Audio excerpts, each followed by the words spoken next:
Oh, not gonna work for me. Okay, that's fine.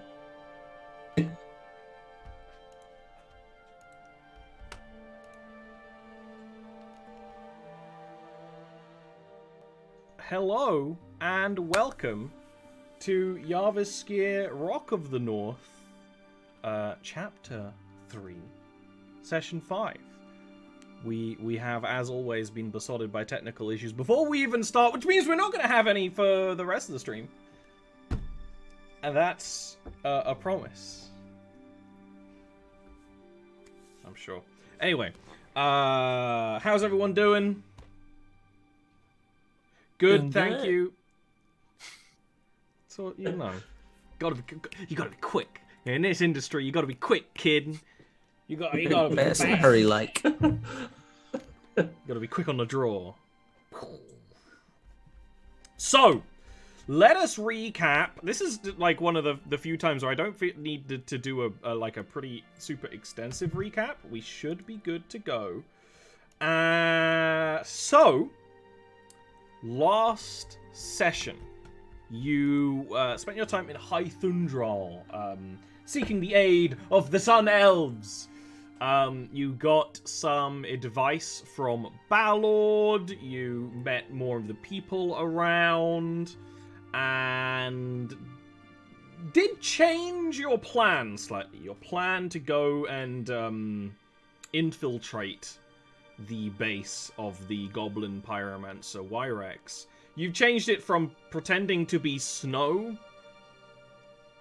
and being handed over as a prisoner to Cinder potentially pretending to be Agahast instead. Which is more sensible. So, surely won't go wrong at all. Surely. You then, I don't even exactly remember why, but you ended up visiting the Fey Realm. You took a jaunt. It was because I think I brought it up as kind of a joke. I was like, what if we find an item that just lets us all teleport to wherever Cinder is? Well, it was because, like, Cinder can get out, but the rest of you can't get to Cinder if shit goes sideways. And so we were like, what if we could? And so, but which, by the way, I got that idea from one of the Witcher 3 expansions, which I'm not going to spoil it, but there's a moment like that. I know. Anyways, I do love a good what if episode though. So you went to the Fey Realm, you talked with Cinder's Archfey, the Wayfinder, and you discovered the Wayfinder, you learned a little bit about the Wayfinder and the way that they are, and they did give you an item. All of you have a magical armband. This does include Adelhard. That when the feather token that any of you is carrying is used, it will teleport everyone to that same location where the feather token is, allowing essentially exactly what you wanted. You also gave over the loot to get turned into weapons, all these sorts of things, and you went back to the real world, ready to leave and start your mission. 5 sessions in, start the main first quest of the mission. He did well here, just so I feel like I should put out so that AJ knows. The armbands are like a gift, and we're gonna get punished if we lose them. Yes. So. Oh, I already told them. Yeah. I was like, okay. Yeah, don't lose it. Nah. You have a gift from a Fae, and it's like. Yeah. So here's the thing. We talked to an eldritch Leaf has god. already lost his armband. It came off in the soup. I don't know how.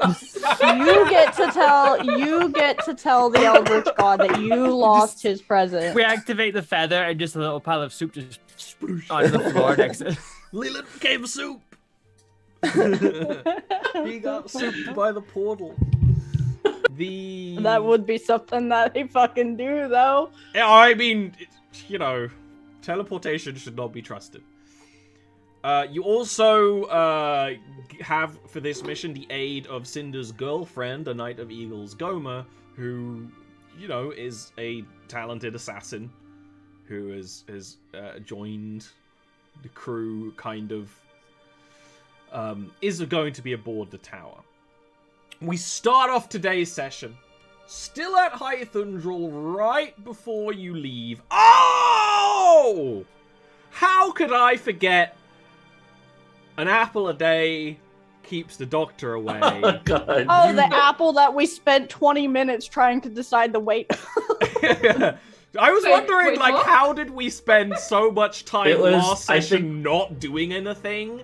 And this is part of the reason you It's- were gifted, as part of the gift of visiting the Wayfinder, a 10-foot tall apple. I think we did the math, and it was like an elephant's worth of weight. You know? Yeah. It was more. It was like 11 tons. It weighed more. It was like Yeah. 1.5 elephants. 1.5 elephants. Now, what's important about this is that you have taken the giant apple seeds to turn into cyanide. Oh yeah, Cinder and Leaf are gonna turn that shit into poison. Which is, like, that's one of those hilarious, like, DM, like, D&D logic things where it's like, I can't be mad at that logic. That's such a great idea. I didn't think about that being an option. But, I mean, come on. We have so much cyanide now. Gonna make a cyanide factory in your tower. So that's... Also, we have a daddy alert. These things happen. You don't draw attention to them. You just keep on rolling. That's for chat's fun. Okay? We begin in the tower, in High Thundral, before you leave. Giant apple, cut in half, being arranged around the tower. Anything you want to do in High Thundral before you leave is now the time to do. Yes. I have something. Adelhard wants to go to have a short conversation with Sabrina. Mhm. So he's gonna just look for him, probably start at his tower. Yes. Yeah, go ahead. This one's all you guys. I can just sit and have my. Oh no, I strong gotta get coffee. rid of the gremlin. I'm gonna get. You knew this was Sorry, coming! Okay. Sabrel's in his house making tea to distract himself from the bullshit next door. Can hear through the windows like, oh, this apple's huge. Not even gonna go look. Yo, I could use part of the skin of the apple for a new cornhole board. All you hear is like Cinder's like, oh yeah, poison, cyanide, and Sabrel's like, nope. Apple leather. Sabrel's got his blinders on. He's like, fuck it, nope, not working right now, not my problem. He's very focused on the tea he's making, Adelhard, when you come in.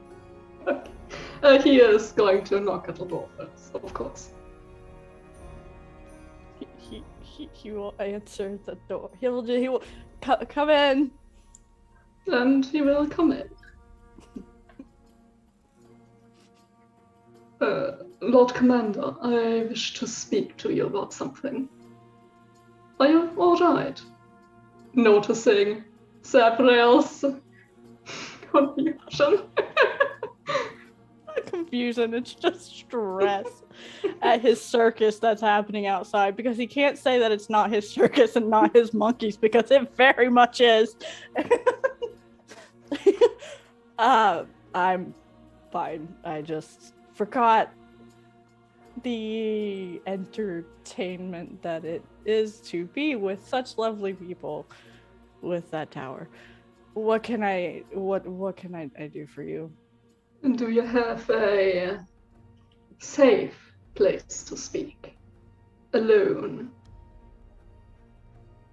It is important. Well, the whole tower is safe, but we can go up to the office. It's more warded than the rest of the tower, and he won't need you up there.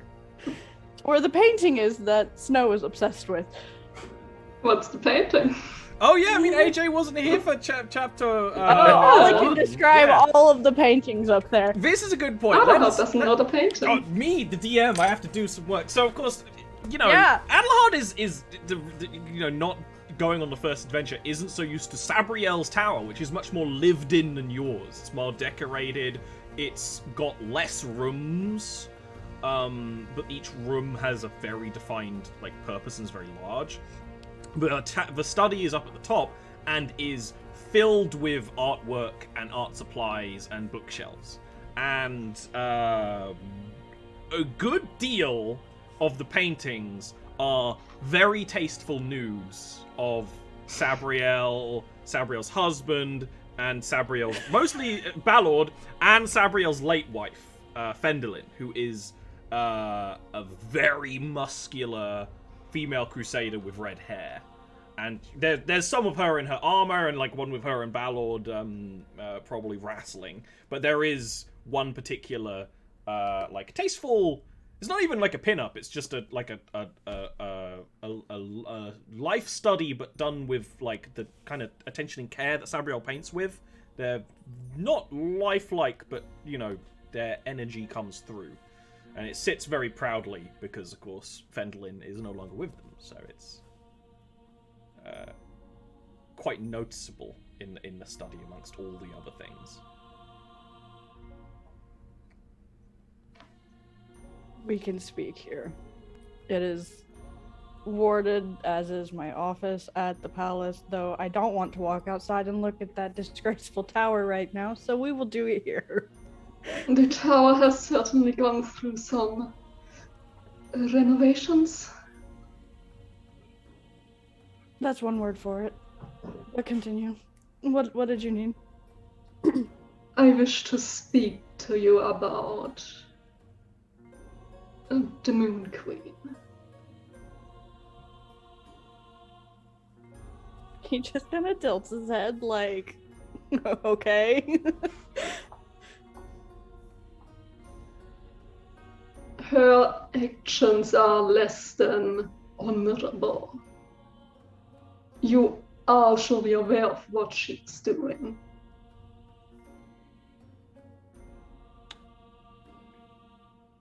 Wait, what? He's saying you are surely aware of what the Moon Queen is doing. He. What is she doing that you're referring to?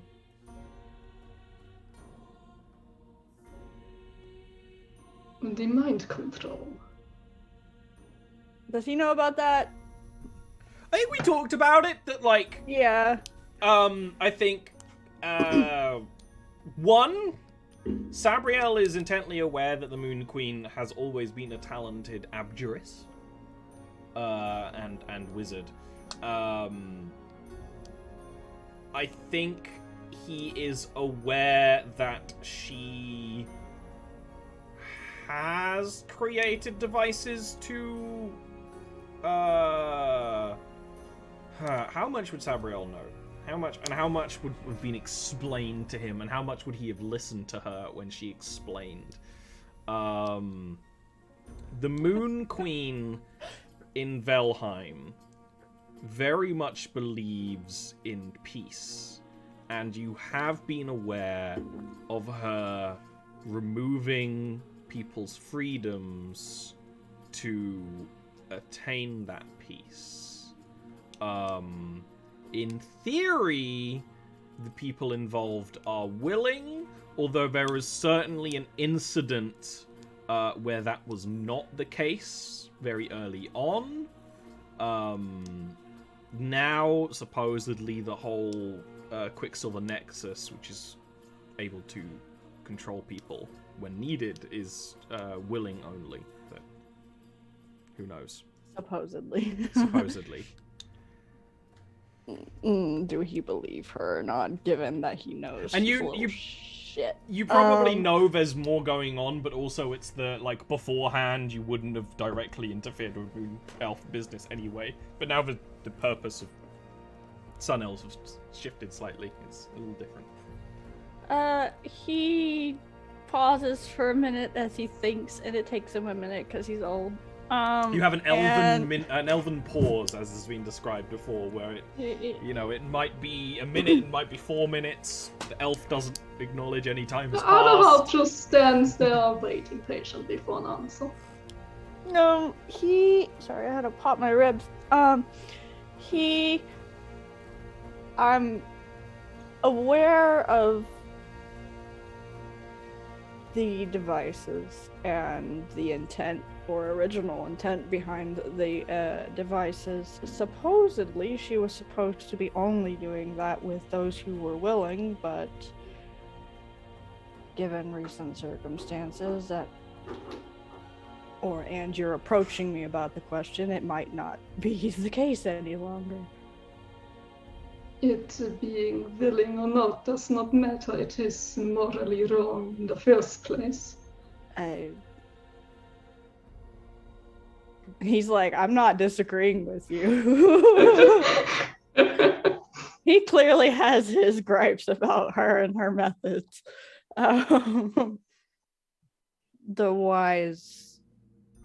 Why are you bringing it to me right now? I believe it may in the future cause issues for my people. My father is doing all he can to keep her influence away, as subtly as he can. It is working. But I believe should she want to expand, this can become an issue for more than just Valheim. And I do not wish to see this world enslaved by some tyrant. Oh, that won't happen. He's like, no, I will. He's like, he gives the dad voice there. He gives the impression. He's like, I will bend her ass over and spank her ass. He's like, no. He's like, no, I have already brought her most recent indiscretions before the council. They're aware of how she has been acting. Will you aid our people in this? Should it become a problem? A bigger one than it is already. I will bring it before the others. I cannot make the sole decision there. But I am, he's like, I am one of the ones that assisted in her, at least diplomatic training knowledge, so perhaps I can speak with her again. He's like, we have had conversations about this shit. Of note, both of you would know that her husband is in Oakenfur. He's the king of Oakenfur. So if you wanted to talk to him about this as well, he's flyable. Several. I don't think Sabriel's ever met mentioned him. Balord has. But I don't think Sabriel has. No, Sabriel will just mention that too. He's like, I'll take it to the council next time I go to my office, which will be soon, because we are still currently in the middle of a war. So I will bring it before them. But you also, in the meantime, while we are trying to monitor her, you could perhaps go speak with her husband. I do not wish my involvement in this to be known in any way, neither my opinion. I like my head where it is.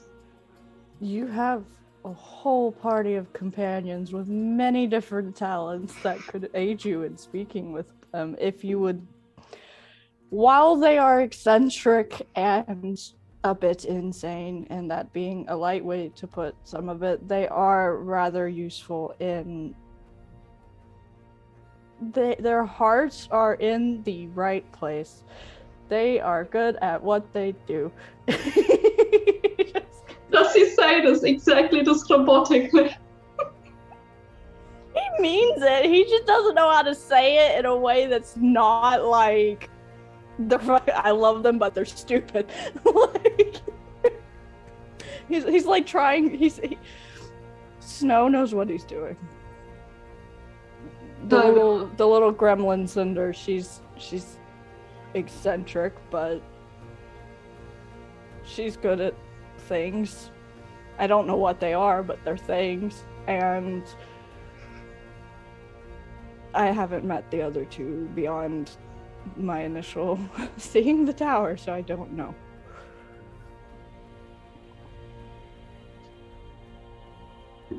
The masked one is quite intelligent.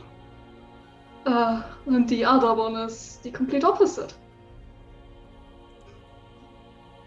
Sounds about accurate for the makeup of this party.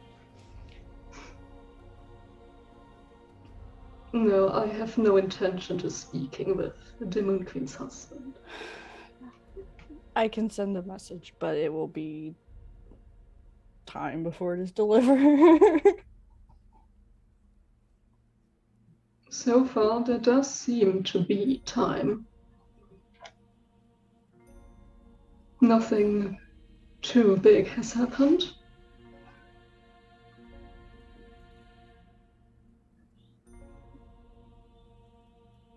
I'll see to working on it. The other heart gives a nod. Thank you, Lord Commander. I will be on my way then. I'm going to continue making my tea and ignoring the atrocity outside. Yes. What is going on with the giant? I heard something about an apple. Do I need to not know either. Okay.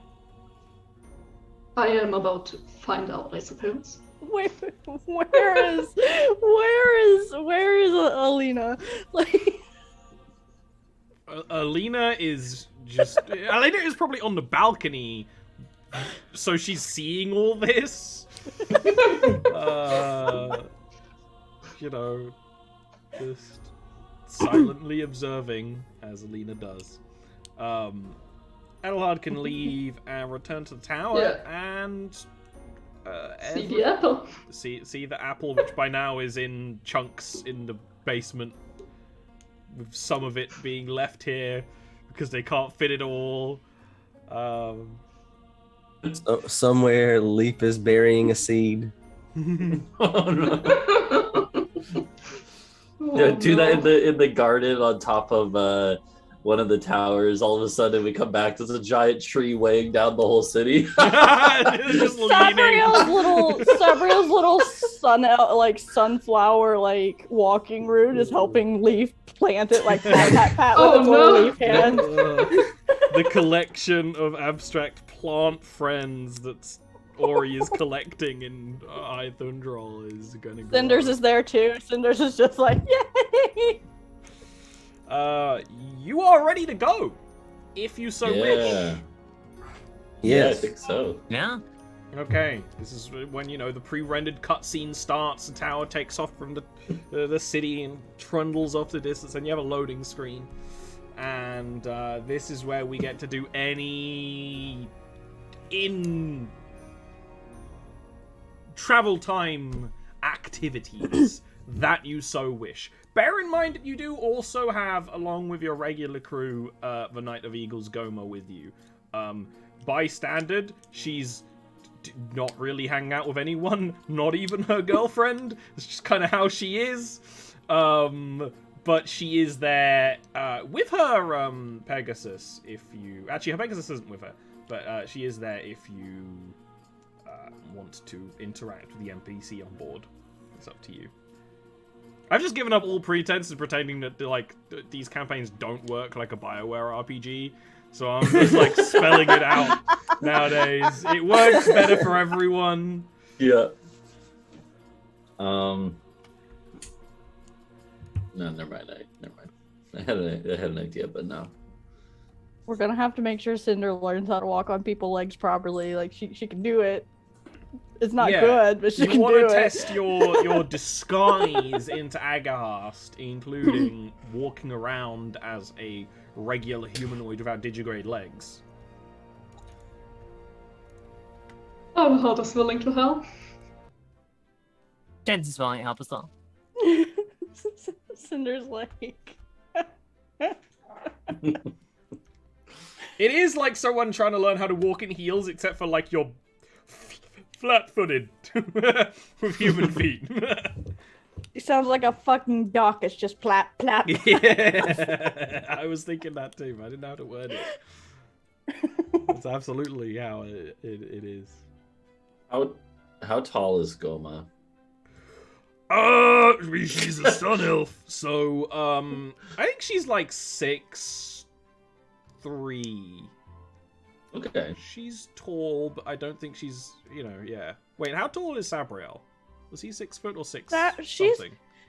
Sabriel's 6 foot. She's not much taller than Cinder, but Cinder's only 4'5", so. Yeah, she's she's not that tall. She's 5 something. Okay. Yeah, I was trying to remember the scale in my head, but I forgot that Sabriel isn't actually like he's tall, 6 foot tall, but fantasy scales, you got the skewed far edge. So yeah, she's middle of 5 foot something, I guess. Okay. If she was taller, I was gonna arm wrestle her, but Snow is like arm wrestler. Yeah, Snow is like a little intimidated, and like he's like, You have your tower does have a balcony on the ground floor, and you have her stridering it up, like hood raised, probably one of those. No, she doesn't have a pipe. She just has cigarettes.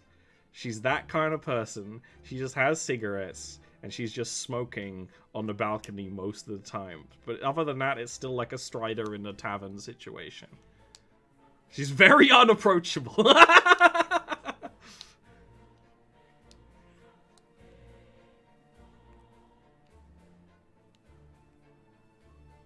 Yeah, I don't think Snow is gonna challenge her to an arm wrestle. Because if he loses to someone that's in his mind, if he loses to someone that is like isn't nearly as big as him, then he'll be embarrassed, and he's like, I might lose to her. He's not so sure about his abilities, so he's like, I'm gonna hold off on that. Understandable.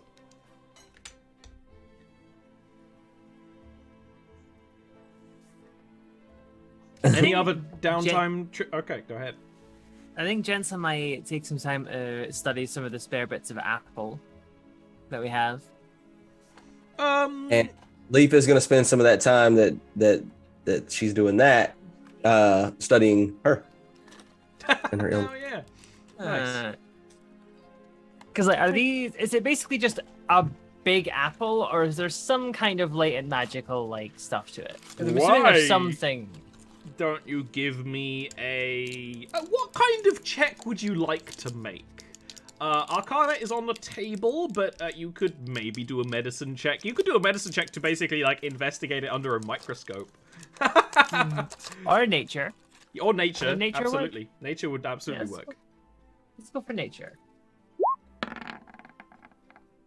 21 is a good roll. So, your immediate assessment is correct. While this appears like just a really big apple, how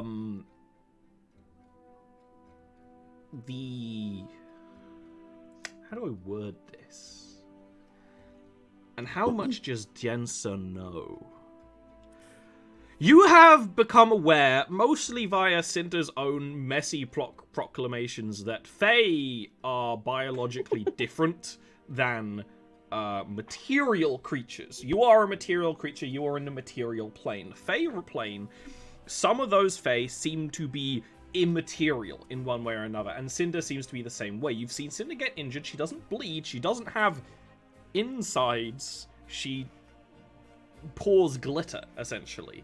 If she does have insides, they probably work differently. You're not really sure. You can't give her an autopsy yet to investigate.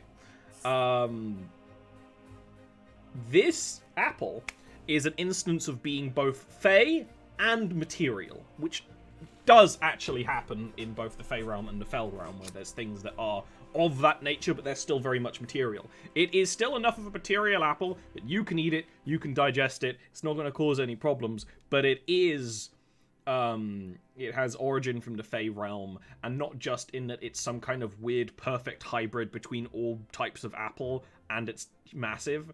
It has ever so slightly some of that Fey nature. Yeah.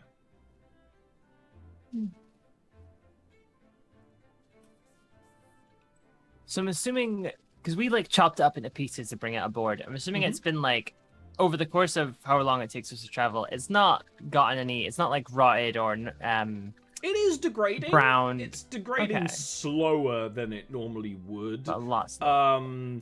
Partly because of its nature, partly because the kitchen in this tower is actually warded to allow foodstuffs to last longer.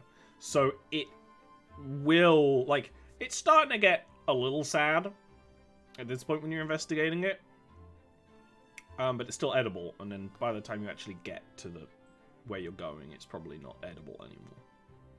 I'd say Jent's probably takes like a piece of it and just spends that time studying it, like from like the most like fresh bit that's like left, and then from there sort of studies its degradation and how it affects it from start to end. Okay. We'll have to check in on the future. Yeah.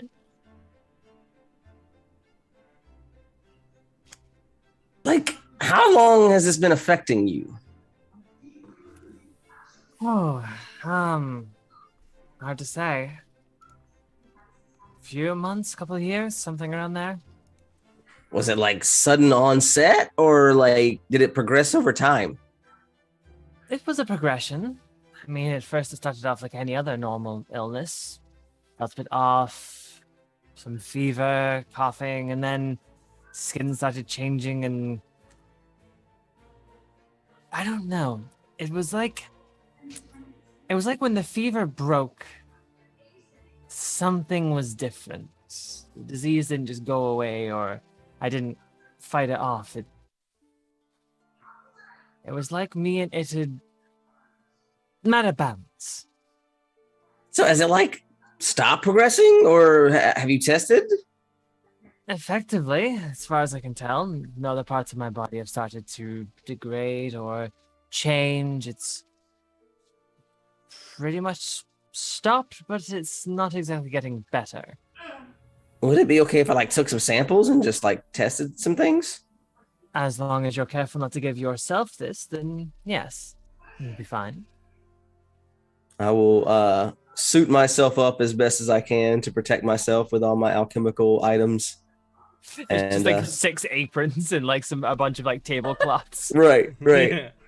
And I'm gonna try to just take a few like skin samples, hair sample, as much as I can get without getting affected. Yeah. I mean, you are, despite everything, you are good at this. I'm not gonna make you roll to have a chance of infecting yourself. You can get samples safely for experimentation and investigation. Thank you. I appreciate your openness and your willingness to talk about it. And I thank you for willing to help me. If I'm being entirely honest, I'm kind of hoping that if I do cure it, I get to keep a little thing or two from it. I mean, it'd be nice to look normal again, but the magic is something else. I need to find some like test subjects. I don't like to use like animals because like animals are cool, but if we find some particularly evil bastards, like maybe we could keep 1 or 2 alive. I hear war That's an crimes. Biological warfare, baby! I mean, So that's he what just happens to raises like her a plague hand doctor. from, The funny like- thing is, it's When not do we the use plague mustard doctor gas? doing it. That's the thing. The plague doctor is innocent here. My Someone just only raises hope. her hand from like across, like upstairs. She's like, "I'm an animal. Don't test on me." Like I said, I don't like to test on animals. I don't. But like Crazy bunny butt. And she leaves. once people make certain choices, some of them deserve to be tested on. I don't disagree. My main worry would be if they, rather than dying a horrible, painful death, ended up like me with a degree of power in them, which Well, I suppose if it's a controlled environment, it'd be easy to dispatch them. I can die like anyone else, I think. I don't want to test that theory out particularly, so... We can still test it, just not with you. True. The only issue then is if we infect someone else, and then we try and kill them, and they don't stay dead, then we might have a problem. But science does have its risks, regardless. Yeah, but that's like future Leaf's problem, dude. That's not now Leaf's problem. I suppose we could always test it on this Wyrex. See? Everyone? Once we have the information. Once we have what we need from them, of course. Of course. Yeah. Totally. I'll be in the lab if anybody needs me. Can we title this episode The Geneva Convention Violations? Yes, it's very fitting. The North Indian Conventions. You only talked about violating one. You haven't even done it yet. No, we already talked about mind control and taking people's freedom. So now we're talking about other war crimes. The Moon Queen isn't committing any war crimes. If you guys want to have a trial first, we can do that. I'm just saying the sentencing should be for Jensen's benefit. We do some testing on some subjects. And there's a certain line of morals that we don't cross. Like, if the guy stole some bread to feed his family, cool, whatever. But, if they're out there committing mass genocide like our last dude, selling people off to the highest bidder, who's to say they don't deserve it? Plus, as long as we win, I mean, we get to decide what's a war crime and what's not. You flesh people and your morals are very confusing. I prefer the term fluid. I agree with you. It's a little weird, but maybe that's just the Fey blood in me talking. I don't know. Okay, I'm gonna go study the evil man's notes so that I don't say the wrong thing when I go in there and try to pretend to be the dead evil man that we killed, who actually was. I'm gonna go upstairs. Meanwhile, Leaf is pulling out a packet that says Fey blood on it, and it's just a bag of weed. And he's just pulling one up. I just realized. Going with Cinder, by the way. Yeah. I just realized impersonating a civilian also a war crime. He's not a civilian. This That's is a true. war He's criminal. civilian. This He was man is a criminal, war but criminal. civilian.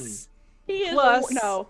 We are a war not criminal. we are not a national government agency. You We are we backed working by at- the Sun Elves. You are backed by the Sun Elves, and Cinder is literally a Fey government official. You are That lucky that there is is a no. government official. See, this is starting to resemble the game I run on Sundays, where the group chat we have is titled "War Crimes Incorporated" because of stuff like this. This is like war crimes against humanity, but with a Fey flavoring to it. It's We are the Jarviskjir version of Blackwater. That's what we've become. Oh no. Yo, unrelated to that, I've never played Sea of Thieves, but we need to make a group. Sea of Thieves is very hard to play with friends. The matchmaking Yeah, is it's really horrible, awkward. and the Yeah, I've tried it it's before. horrible. Well, You want to investigate Agahast's books to get more of their personality down. Yeah, she's gonna sit and study it for a few hours a day as we're traveling, just so she doesn't fuck up when asked a question. Because she grabbed whatever she could grab out of his office when we were in there. Yeah, Adahar joins her because he investigated everything else in his place, so he helps Cinder with that. So, what you learn from this, Agahast is a very intelligent individual who used a lot of. There was a lot of coding. They used he used gemstones in his encoding language quite often. He seemed to have a sense of etiquette about him when interacting with others. What other things kind of do you want to know specifically? Anything that she might be asked by the pyromancer dude, anything about that operation, anything. Cinder is surprisingly thorough when she's actually being, competent at her job. So anything she might possibly be asked by this guy or talked to about by this guy. Unfortunately, or anything that might give her away. the notes on this specific interaction with Wyrex are very, very slim. You have the note, and it's the one Adelhard has. That was the transaction for this cryomancer. In that Agahast basically sold her to Wyrex. Okay. There are other interactions where there's references to letters from Wyrex and back and forth. And it's basically just a very high etiquette businessman-like conversation. Trade of alchemical components, knowledge about, particularly knowledge about where there's high amounts of sorcerers to be found, or if there's any people who spring up in orphanages or hospitals displaying sorcery occasionally. That sort of thing.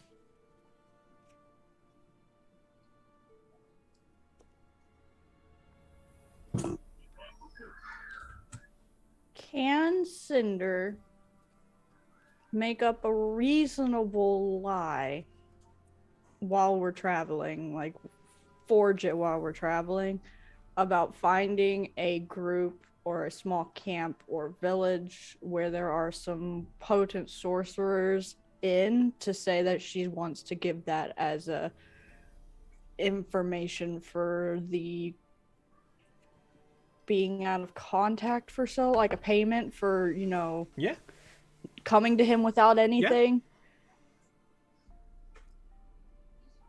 Yeah, I mean, you've got it, you're making it. And do you want to forge, like, documentation for that?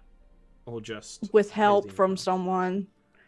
And then can she pull out or get some rock that she's collected from some place at that particular area and, like, put some, like, fey magic on the rock? She fucking licks it. Cinder is many things. Cinder is not a sorcerer. You cannot pour your magic onto an object. Well, it's a good idea. Leave the plane alone! Yeah, who's going to help you forge some documentation about this? It will be a forgery check. There's forgery tools. Otherwise, I think it's just a raw intelligence. She'll ask either Adelhard, Jensa, or Goma for help on that, because Cinder, her handwriting and her common language shit would most certainly give her away. So for Adelhard, he can give pointers and all that, but he could probably not, like, actually forge it, because I don't have forgery kit proficiency or anything like that. What she's gonna have whoever help, like, she can help have Adelhard help her dictate it, but she needs someone to write it out like they were the government official of that town or the contact in that town. It would be an intelligence check for whoever wants to do that. I can give it a shot. Holy shit. What eldritch entity do you have? Someone's getting murdered. That sounds just like... Whoa! What eldritch entity? Children. There's your answer. What's loud? This But yeah, one right here's trying to eat my potted plant. Looks like a criminal. Look at that face. Criminal. That's a criminal face. They know what they've done. Don't you, little Crime. gremlin? I think Leaf is the best person to do. No one else seems to want to actually put pen to paper. So if you want to, give me an intelligence. Cinder can, but it's not gonna go well. Yeah. Unless she rolls like a nat 20. Snow is definitely not the person you want to do with this. Just I mean, flat Cinder's intelligence check for Leaf. Yeah, because I don't have proficiency in that. What Yeah, language? Adelhard will dictate the message, basically. What language do we need this to be in? What is an enticing? What language can Leaf write in? Common, Elven, Giant, and Sylvan. Probably Common or Elven then. Yeah. Okay, I'll do it in Elven. Cinder's intelligence is 14. She's not stupid. She's smart enough to know that her doing this herself is not a good idea. Right. So I'm gonna roll the intelligence first, and then I'm also gonna use a flash of genius. Since it's an ability check, I can use my reaction to add my intelligence modifier to the roll, so I can add my modifier twice, basically. God damn! So that makes it 29. 29. Yeah. Yes. You have you're like, it's one of those things where it's like, oh yeah, I can help you with that, and like you go away and you come back with like documentation in Elvish written like an elven like scribe. There's illustrations like an elven physicist physician would have given of like, okay, there is this village probably near Thundral where the local population, probably due to something in the drinking water, and there's like, these are the theories written down by a physician, like they have started to indicate, I think you wanted to say it was Fey-ish magic, you know, something of the sort. Like, does this work, dude? Cinder like holds it up to look at it without a hard like. Does this look like something he would want? It looks like the rest of the notes. It looks Adelhard just nods. This is impressive. You're so smart. Oh my gosh. Yeah, Adelhard says impressive in like a very cautious way, like, this is a problem, but it's also impressive. No, man, I just like to do calligraphy. It's really cool. It's very calming, actually. You light up a big fat blunt and you just start writing. It's just... Oh my therapy. gosh, you know who you would like to meet? Granddad. Who's You Granddad? should go see Granddad. The boss's dad. We should go meet him one day. You and him would get along great. There's weed everywhere and calligraphy everywhere. It's huge. That sounds awesome. They just sit and stroke the beards all day and like all day. It's great. I don't sneak over there when I want some good stuff at all. Don't tell Dad. That sounds like a plan. Like Dad doesn't already know. There's like a noise from like nearby going like, I can tell where you're lying. Okay.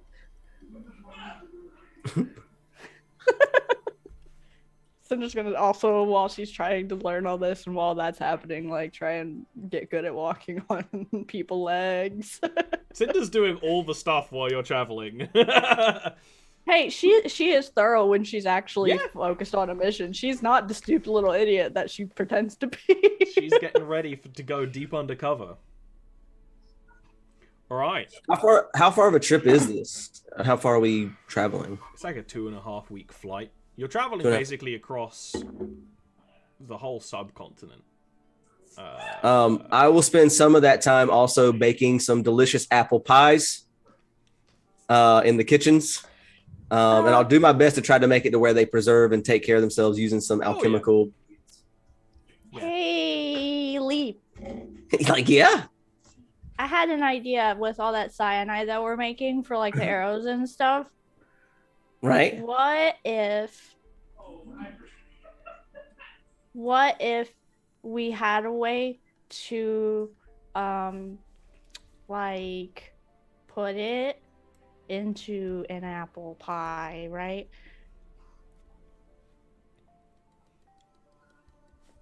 I mean, Because it's already like if they try to detect poison on the pie, they're gonna just find the standard, you know, because it's an apple pie, right?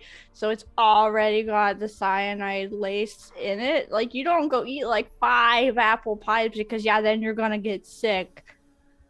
But what if you put the cyanide in the apple pie and I just bring it with me too? Like, hey, I picked this up on the way, and maybe give it to the guards on the way in, not to the pyromancer dude because he's too smart for that shit.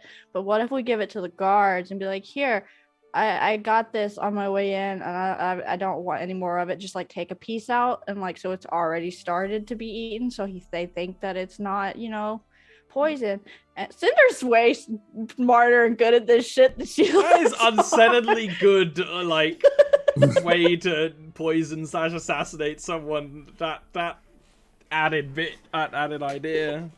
like I might even be able to like like go ahead and bake the pie and then like cut a piece and then inject the poison into the rest of the pie so that you can be walking up eating a piece of the pie and like be like, here guys, I got you this. That's a good idea. Oh, see, you're good.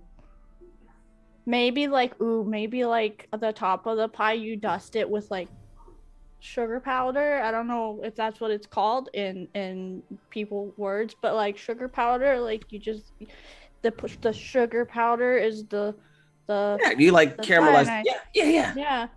And then mine just has sugar powder on it, but we're not gonna give it to the boss man. We're gonna give it to his guards on the way in because you're devious, dude. Too smart for that.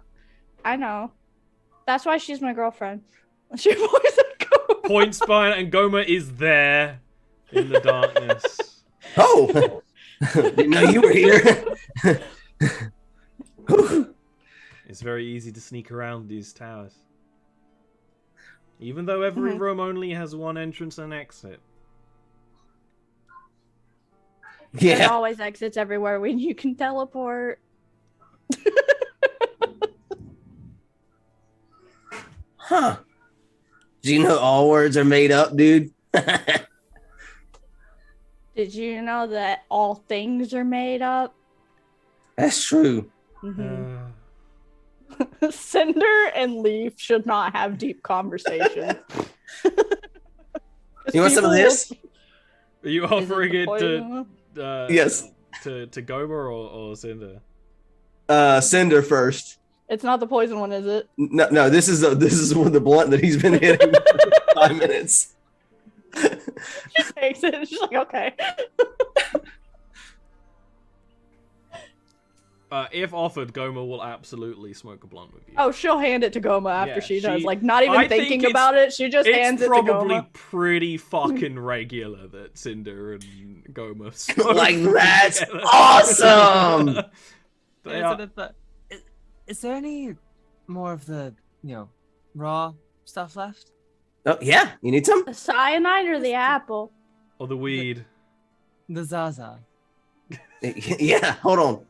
He'll reach into another pocket and pull out a whole different pouch. You just made Zaza canon as a phrase used in my fantasy setting. I just love how the question was the cyanide, apple, or the weed. They like tilt away, and you just like see like the mask come up, and like the weed gets like shoved down the beak. And is it gonna be a bong noise? No.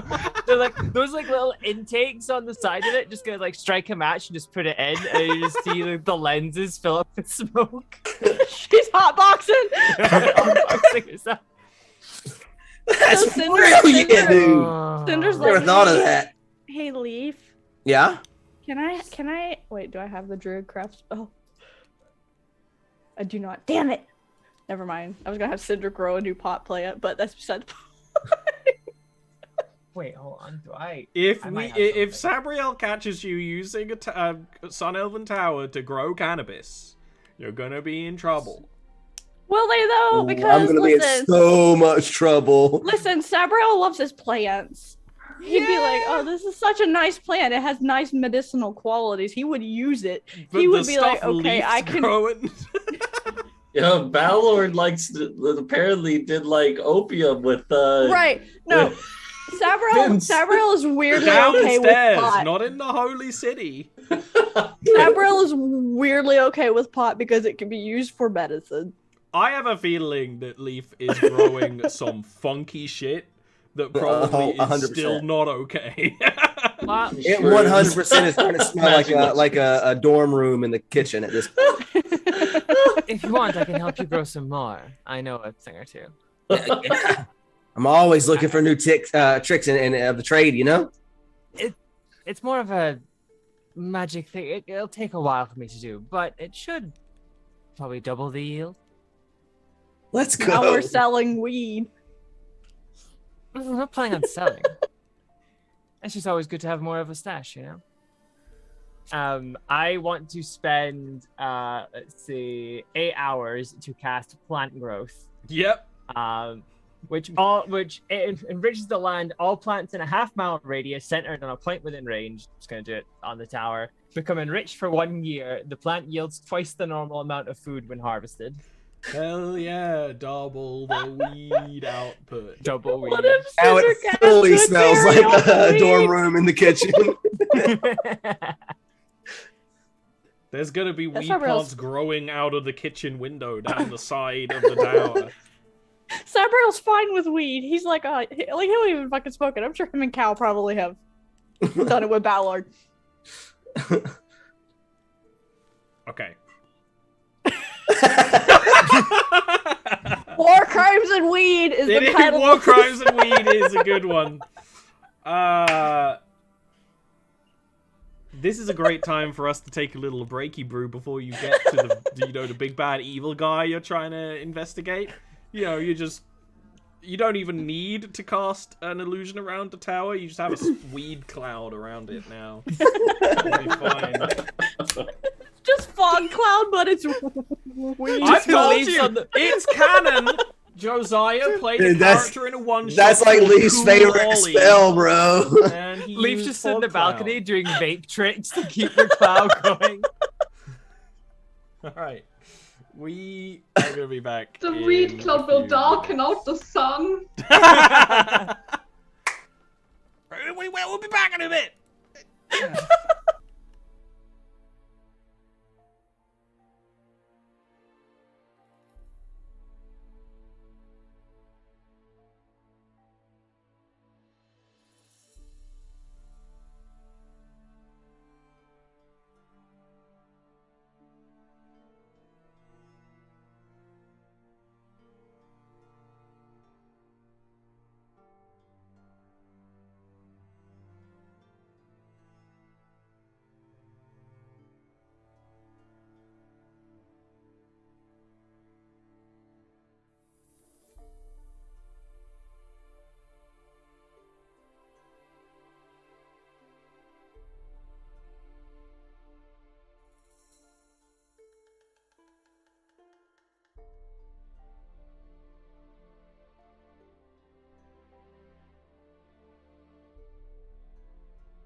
commit war crimes. Okay. Welcome back. We've done the many activities that can be done during a travel segment. And now we can get back to actually playing D&D, as if the random non sequiturs doing a travel segment is not. There is one more thing doing travel. Do you want to do something else? Yeah. Aluhard would like to have a chat with everyone present. With every... Oh, well, yes, well, that's the thing. This is... So let's say this is later, nearly there, right? You are over the sea. You've actually had to do some sea course charting now. You're over the North Sea, above Jarviskjir. This is when you can have an actual proper team meeting with everyone present. Okay.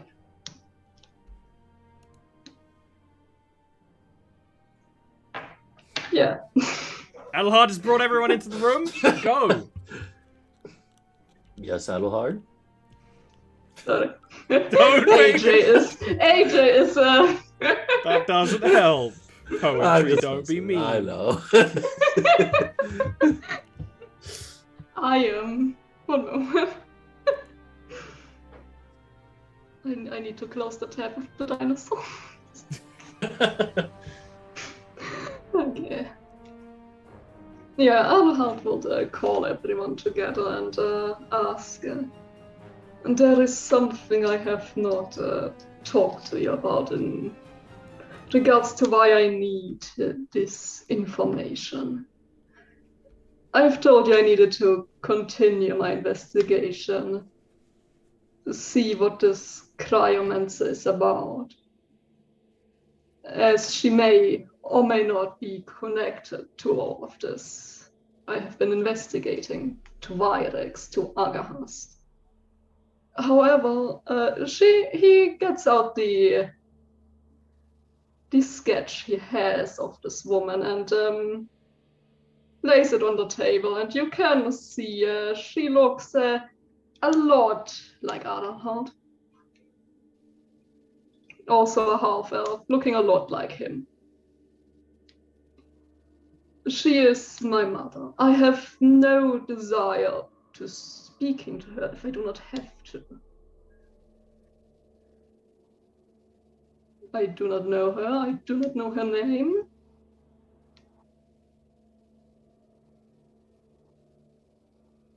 So if she is not connected to all of this, I would prefer avoiding having to meet her. Okay, I have a question though, Adelhard. So are we going to like save her if she is connected to it, or are we like her like with the Batman? If she is connected to these criminal actions, I will have her brought in and prosecuted. So don't kill her. Don't kill her. Okay. So Cinder's just like, I'm confused. Is she like, do you want her dead or do you want her not dead? Yes. No, the law will decide whatever happens to her should she be involved in all of this. Snow would pat Adelhard on the shoulder, be like, I know what it's like to not know a parent, or, well, in my case, either of my real parents. I do not know either of my real parents either. But that does not matter. And it clearly doesn't seem to matter to him. He is very cold about all of this. Okay.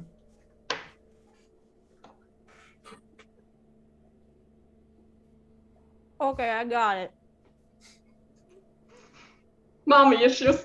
Listen, Cinder just looks like she's already told Adelhard her mom became a star like 3 weeks ago. Yeah. So she's like, not even a real mom, her adopted mom. She's like, yeah, my mom's a star. I can't really say anything. Cinder's mom is just some random rabbit out there somewhere. That's already dead. Probably already dead. 700 years. Yeah. Adelhard will also ask a question. Snow, do you still wish to deal with Virex permanently? Ooh, that's a good question. Because so far, you have flip-flopped on whether you're killing him or keeping him alive. Exactly. Snow is like, he's like... Snow looks over at Leaf as like, well, Leaf is just as much, has just as much reason to be angry as me. We lost our many friends in the attacks, and Wyrex was at the top or near the top of it. Oh, like this is that Wyrex? Yeah. Oh, well then he dies. Well, that was a quick decision. I right now, I think if we need information, we can keep him alive. But when I see him, I may think differently. Which is why I'm going in as the one doing the talking, because I don't need to outright kill him. I just know I can. So we go in. I go in. I talk to him. Hopefully not get discovered as the fraud that I am. And then try to leave, maybe, and then come out. Or smash the feather. Not smash it, but use it. And then bring you guys in. And we grind him into applesauce.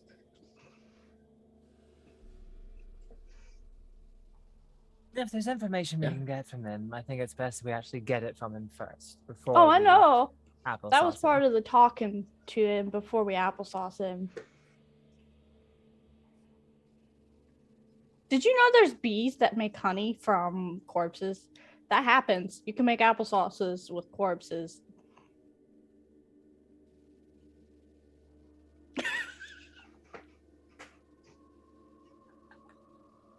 You see Adelhard just blink. That's an IRL world fact that Ori learned the other day.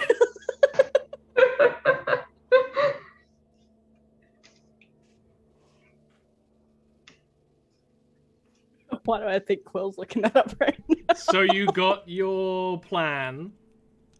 Anything else you want to discuss before you approach?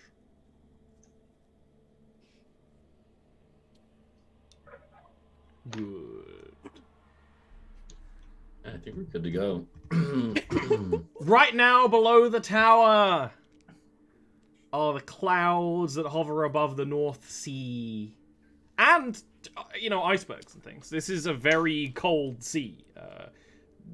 Adelhard's people are the only people who, aside from the servants of Ing, who reliably sail this sea because of the damage the cold does to ships and things and general life.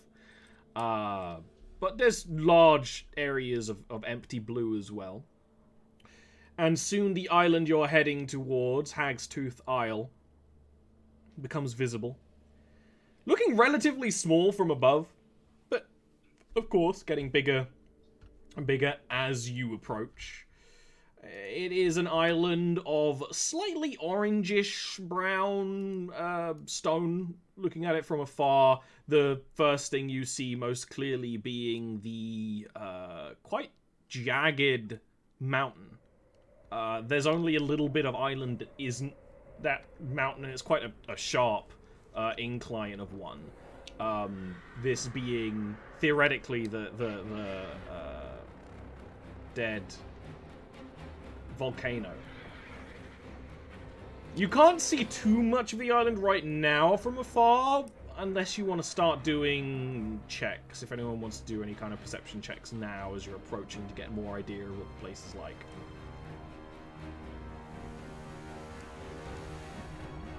Yes? No? Actually, I'll go for one. Perception, yeah.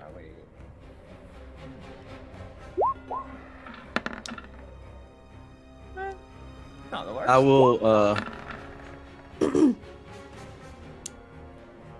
I guess. Try to think of Snow. I mean, I guess Snow will try. Snow has decent perception. I was thinking, like, yeah. Nice.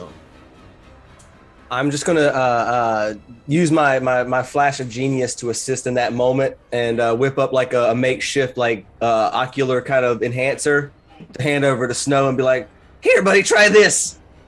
It's like a jam jar. Yeah, So that's an extra +5 to Snow's check. yeah. So the rest of you can see the island. You can see that, first of all, there doesn't appear to be any ice and snow on the island. It seems to have a residual warmth.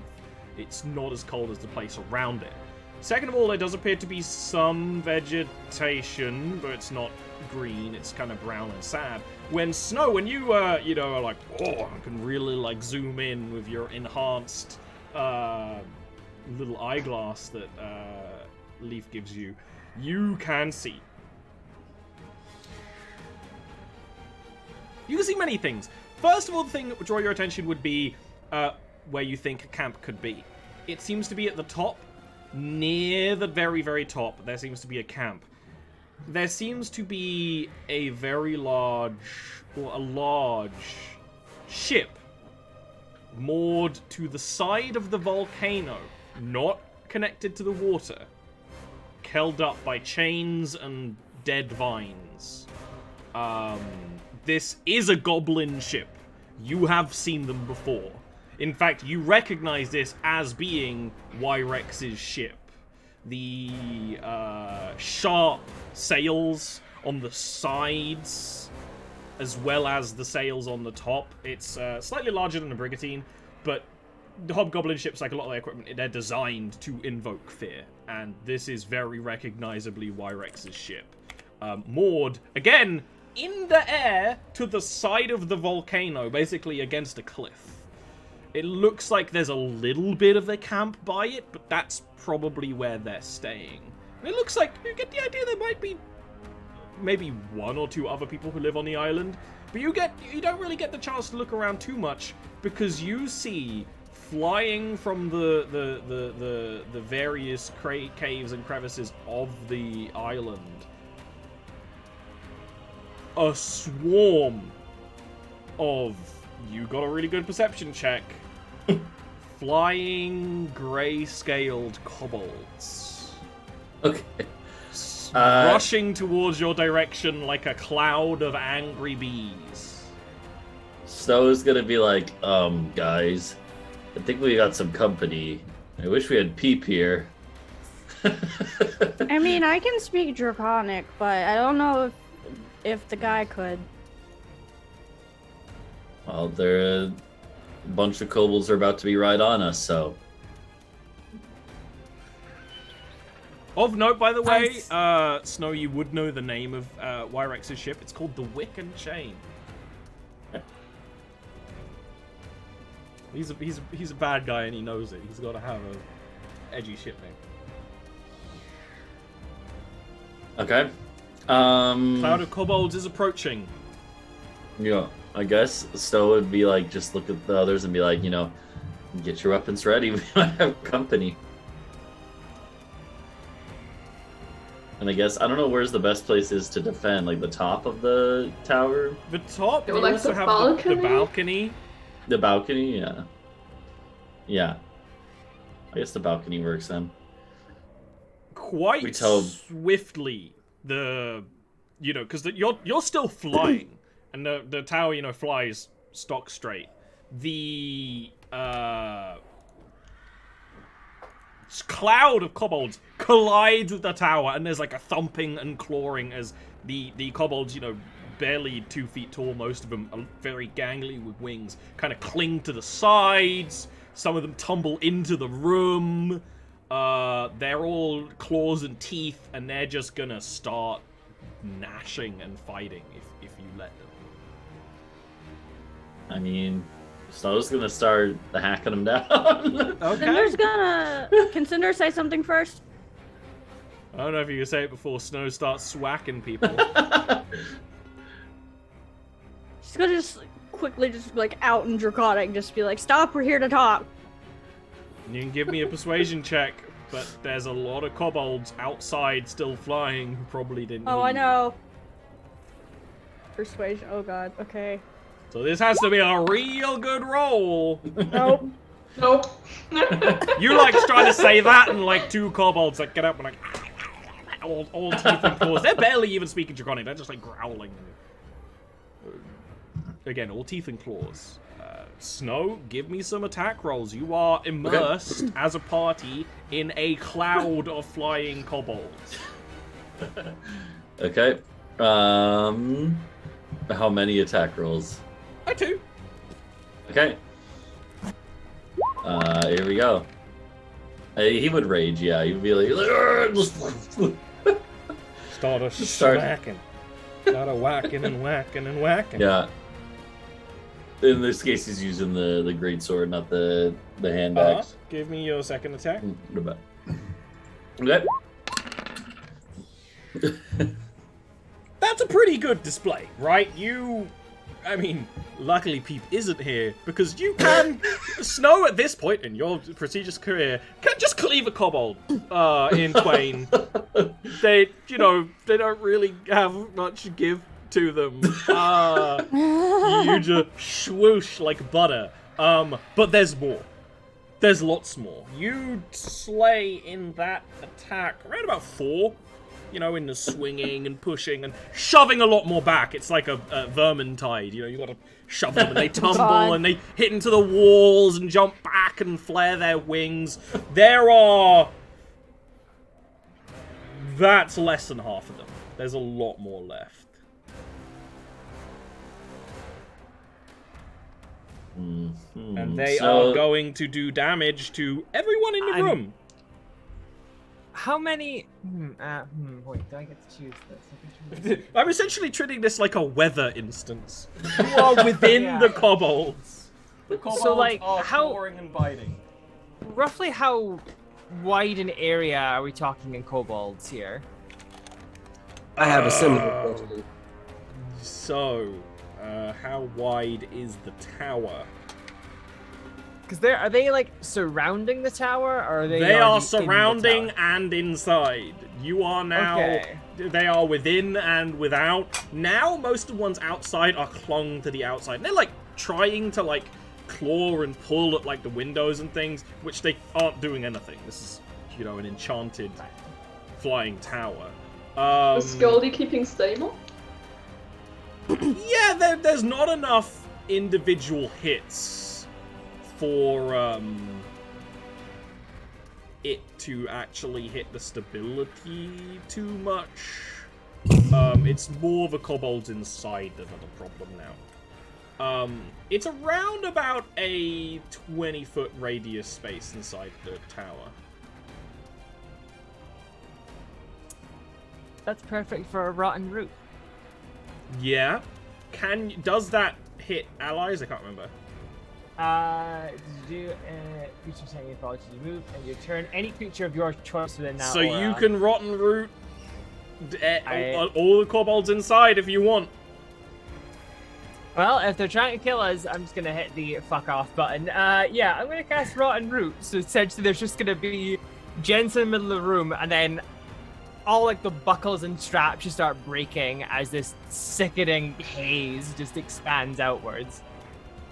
Just wrapping around and avoiding everyone friendly.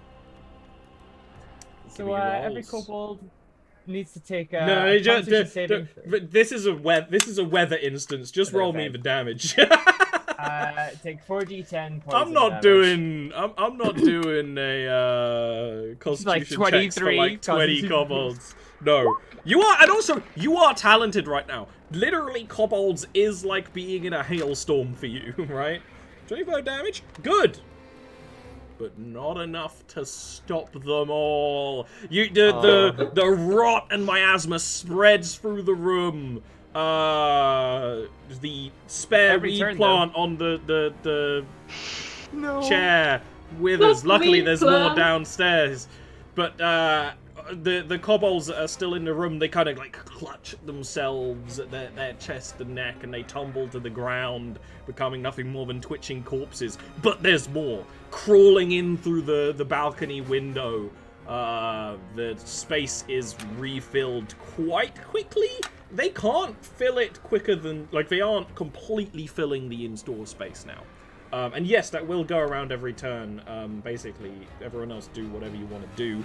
Let me do the damage that the kobolds did before that, before I forget.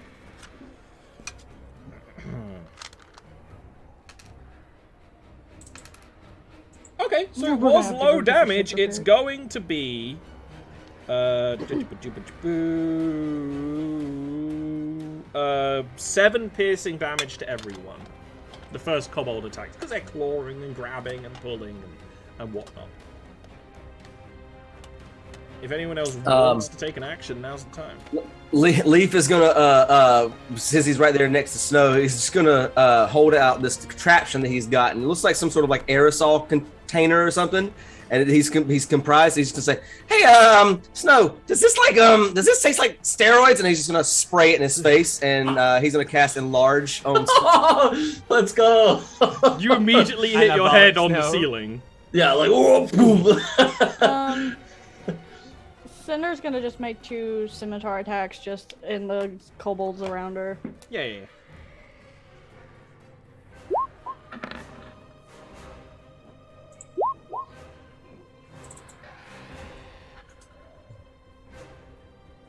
Those hit.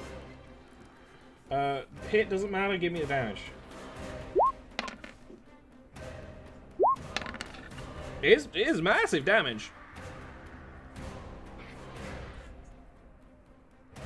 Yeah, you could take down a good handful of kobolds yourself. Cinder's just fucking spinning around with the sword. It's a good trick. And I guess, well, yeah, sorry. Yeah, Adelhard will also attack. He will just attack with a green flame blade, which is not actually green for him. Does that hit? Does that matter? No hit, just damage. Okay. You are surrounded by kobolds at every awning. Okay? The cloud of kobolds is around about at 1/3 of the size you thought it was previously. At this point, there's none more climbing in. They're all in, or have fallen off, or have fled. Just bear in mind, these are also kobolds. Some of them are just piecing the fuck out. They're like hopping and fluttering their wings and douching out the window. But, yeah. It will be right back around again to the kobold's turn. This is better for them. This is better. This is going to be 9 piercing damage to everyone. Then, it could be either Snow or Jensa's attack. It's up to you. So, I guess Snow just got enlarged. So he's, like, taking up a lot of space now. Yeah. Does he, like... I gotta think this one through, dude. Everyone's like... His sword is also bigger. Could he just, like, spin in a circle? Yeah. Is he gonna hit the walls at that point or something? I mean, yes, but you know, the walls can take it. Yeah, he's just gonna spin. He's dropping prone. Yeah, he's gonna like purposely put above everyone's head, basically the ones that are still flying around in the air. Try to just like in one swoop whack them all out of the air. Yeah, hopefully. you've got the biological warfare on the low ground and the spinning on the high ground. Yeah, give me an attack. You've got the extra D4 damage. D4, yeah. Oh, it's part of that 6 there. It's there. And then another one. Okay. Yeah, I got a D4 on both. Or I got a 4 on the D4 on both. Let's go. Awesome. Jensa, give me the damage of your rotten root.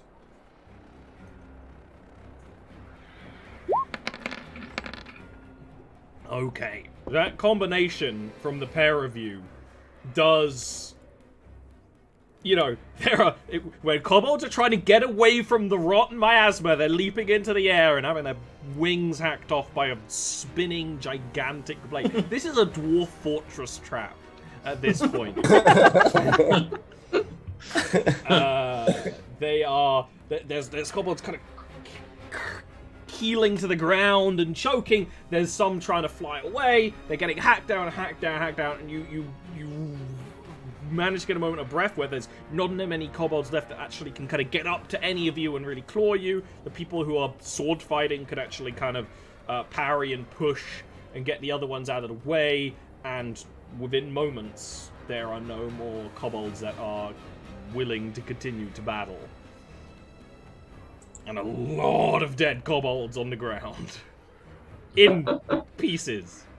The smell of kobold blood is completely masked by the horrible smell of rot. In fact, a lot of those bodies are already starting to decompose. And that's when you've got to end your rotten root and have all of that happen, of course.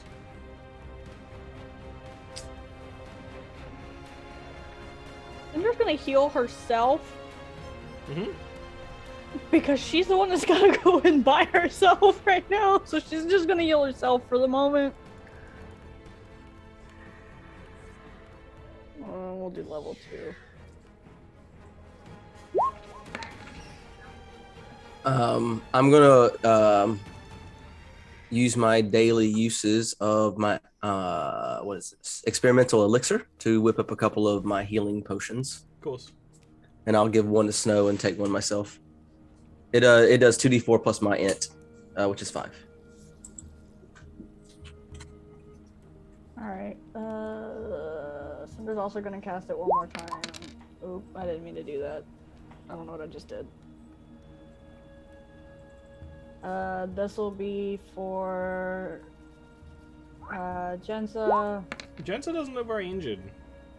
Oh. But then 5 will top him off, actually. That's perfect. And this is for Adelhard.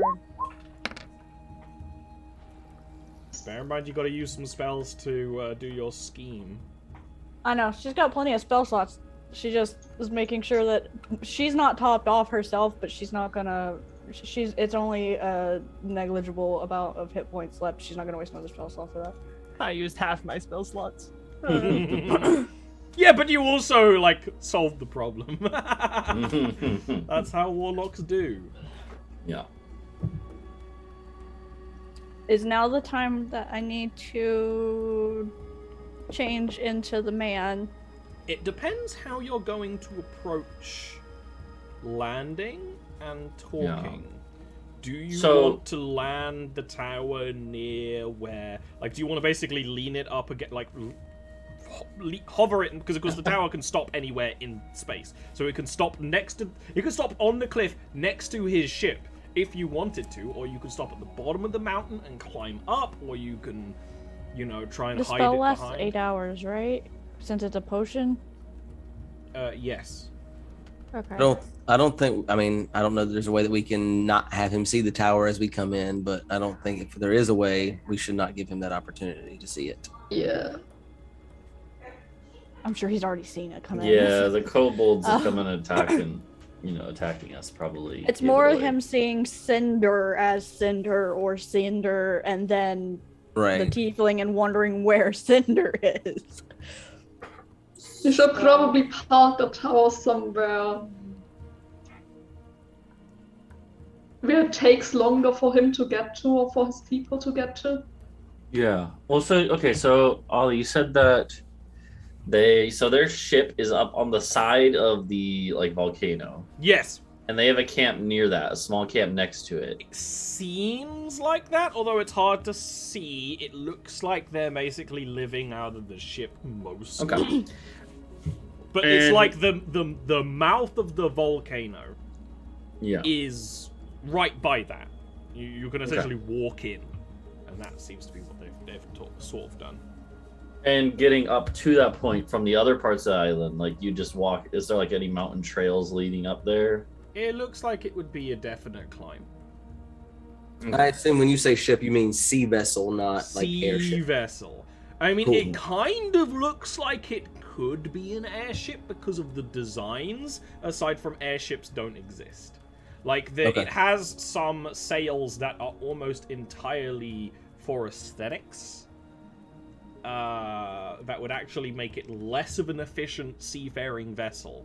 But that's just... Adelhard is probably very triggered by this. But this is part of the point. It's psychological warfare. But as far as you know, ships can't fly.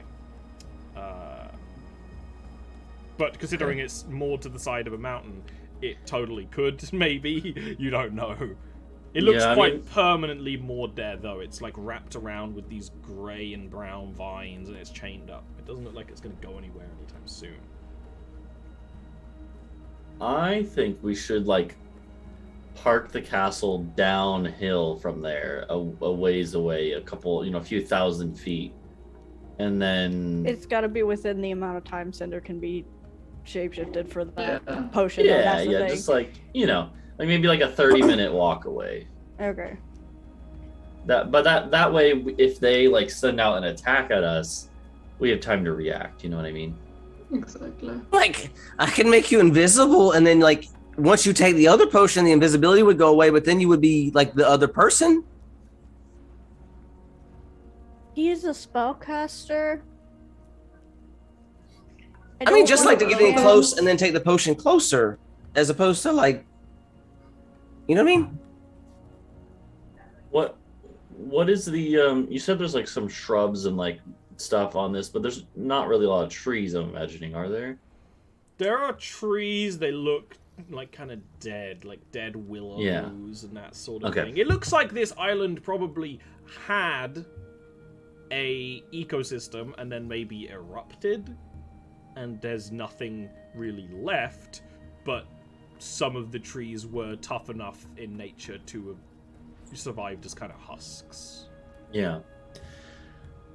I mean, I think that Cinder should take the potion while on the castle or the tower and then hop off and then walk up there.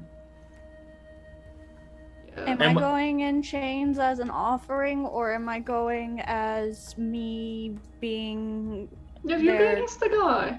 I know. I think it should be that, like, you paid us to taxi you here. Yeah. Yeah, okay. I think you should be like, oh yeah, I used my last reserve of money or whatever to buy a ride here with these dudes. Someone hand me a bag of gold. Do you have a bag of gold? I'm sure we have a party fund. Leaf doesn't know this, but there is a bag of holding with party funds. Oh yeah, that's right. You haven't there's our party fund. Vincent used to carry it around. Leaf does not. Also, in regards to you have freed yourself from the burden of managing the party funds. Cinder puts all of her weapons into her own personal, like, mini bag of holding. They can't fit your weapons. It's not big enough. But not even one of the swords? Just one? One sword I'll allow, the rest is she's gonna hand... more you can't get things in, rather than... Yeah. She's gonna give her other weapons. She's gonna break the bow in half, take one of the swords and put it in her bag, and then hand the rest of the bow to probably Goma. Mm-hmm. And all of her other shit.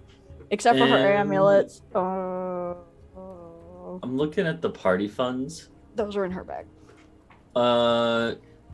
We can give a sack of like 1,000 gold. Well, Cinder's asking, so I want the bag of gold so that when I walk off the ship, I hand it back to you. Oh, okay, yeah. It's just as a prop. Yeah, I got you in case they're watching. So that it looks like I'm paying you, and then I'll take my gold with me, the small amount that I have. I will take that with me on my belt with Balor's clothes. Okay, yeah. Well, that's a problem then. We just get a sack, and then it'll look like you hand it up in case they have a spyglass and are watching us or anything. Right. We need to make it look real. Also, I need my pie. We're really doing the pie thing? Hell yeah. I need my pie, though. That's not poison. And I need the rest of the pie that is poison. Yeah, I got it all set up for you. Okay, can I have it in a box or something? Can I have a to-go box? Let me look around and see what I can find. Give me a minute. I'm sure there's something in the Sun Elf Tower. What's the plan with the pie again? We're gonna poison the guards. She's gonna hand it to them. Why? So they can't fight us. It's not like a... Whoa. We are not poisoning the guards. The guy is poisoning the You are guard. poisoning the guard. Yeah, Agast is poisoning the guards. He's been dead for a few months now. Yeah. Who doesn't know that he's dead? Well, hopefully not. Well, yeah, not. hopefully not. I just realized Go though, real like, bad real quick if he does. I just realized. Here's something See, I'd like to mention. Snow wouldn't know this, but like I'm thinking, like if this guy is like a skilled like mage or whatever, like it's possible he's trying to cast sending to Agast, like, hey, you good, dude? You And then he's got enough. if he was gonna go you up to his Yeah, you up. criminal business partner. You up. Yeah, but the Got idea is Todd like, loaded like, up, you up? what if he like is asked to like Agahast things and he's gotten no response? Why, Rex? Sending, Why, Rex despite how a common total Kyle, bro. you guys use it, like in campaigns, is not a very common spell. The Yeah. only person who's been commonly using it is Sabriel, and he's been using it. No, with... basically every campaign has someone who's ascending. Oh. Yeah, But in the rest of the world, the millions of people on the globe, sending is not that common. yeah, And pyromancers don't have a lot of spell variety. You don't know what he's going to be able to cast other than fire. yeah. But Yeah, I imagine he's like less of a wizard, more of a sorcerer-ish type deal. I mean, he is a sorcerer. Pyromancer is a sorcerer. Exactly. It's just, has he supplemented that with other types of magic, as some pyromancers have? You don't know. Okay. Well, so This then, is okay, so something I like to mention. So, Mhm. If Virex has somehow gotten information about the entire criminal network in Belheim being taken down, that will also be very difficult. What I'm going to say if he brings that up, Adelhard, I'm going to say that I managed to escape and I came here with new information so that I can start up somewhere else. Gotta think like a criminal. Like a coward criminal who keeps big undead eyeball creatures in his basement. And a shark. For some reason. I got it was a shark in a slime. And his name what is it Bruce, did, and- it did a real good job of freaking you out and causing you It problems. did, and you know where it lives now? In the Moon Queen's palace, terrorizing her because Sabriel put it there. I also just realized something. She probably just got one of her slaves to take it out.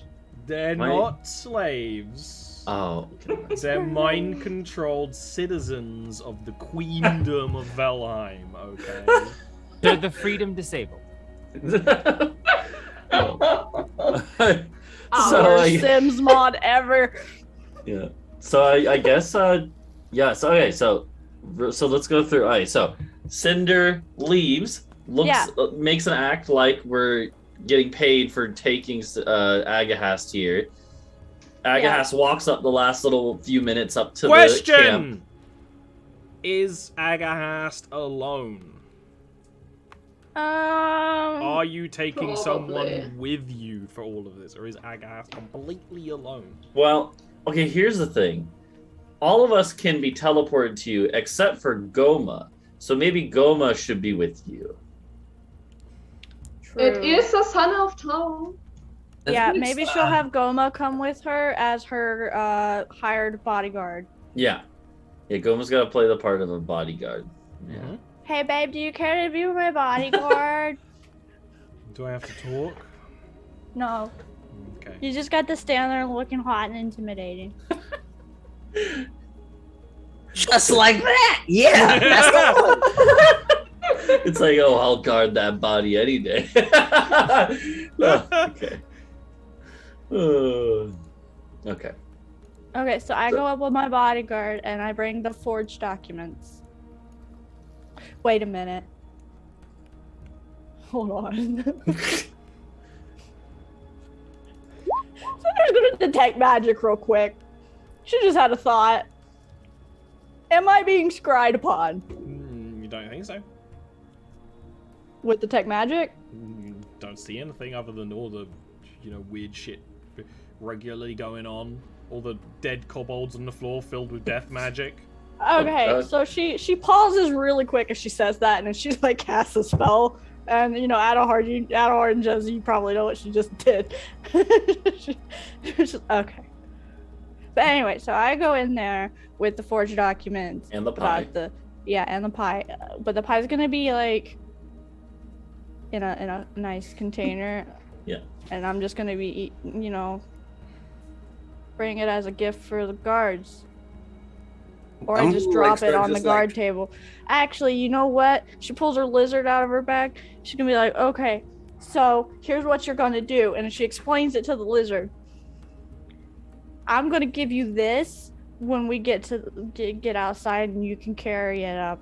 No, never mind, that's not gonna work. That's stupid. She's just gonna be like, I'm just gonna leave it on a table for the guards. And I'll be eating a piece as I walk in.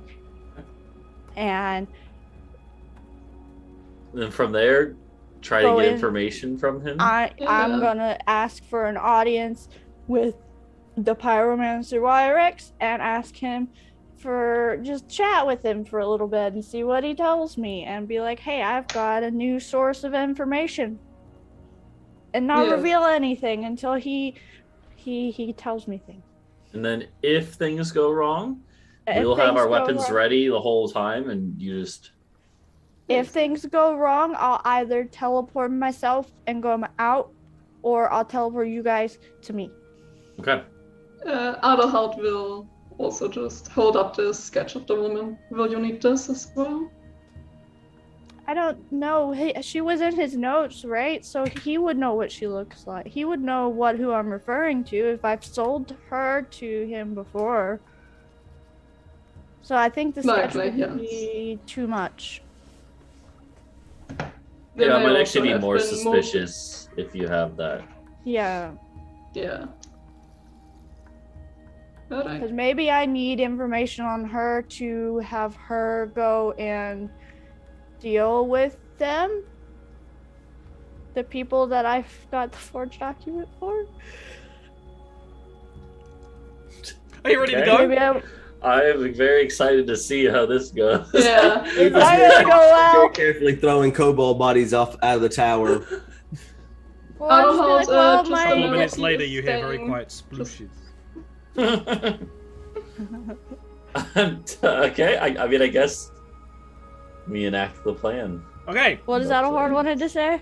Yes. Yeah, he is just going to stay away from like the door or any windows because he is in his official uniform.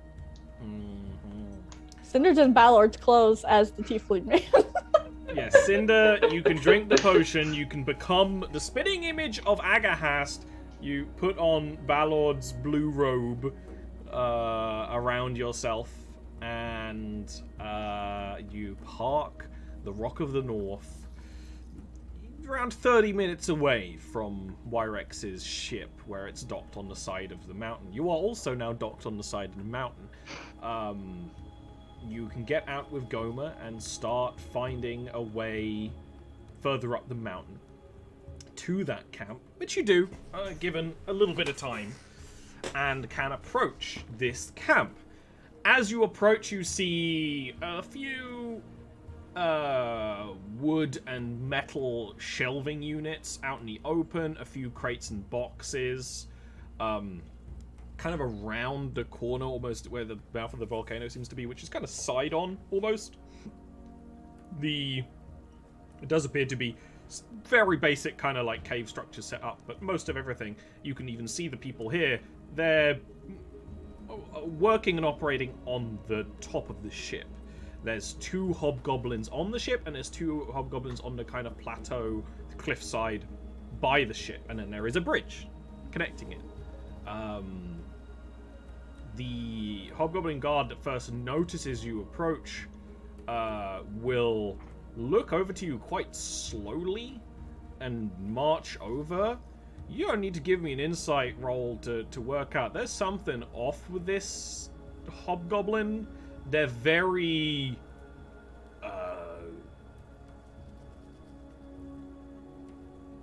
how do I describe this? Almost robotic.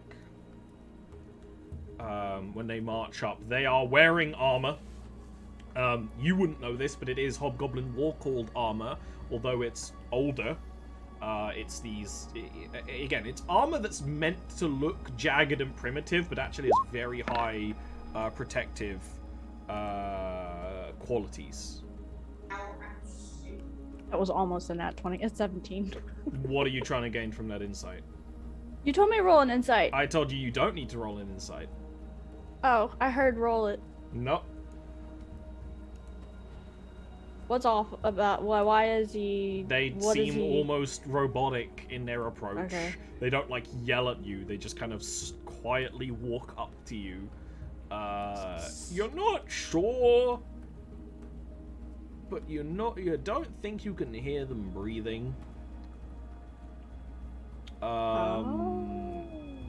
And they just sort of look down at you, and they will ask in common,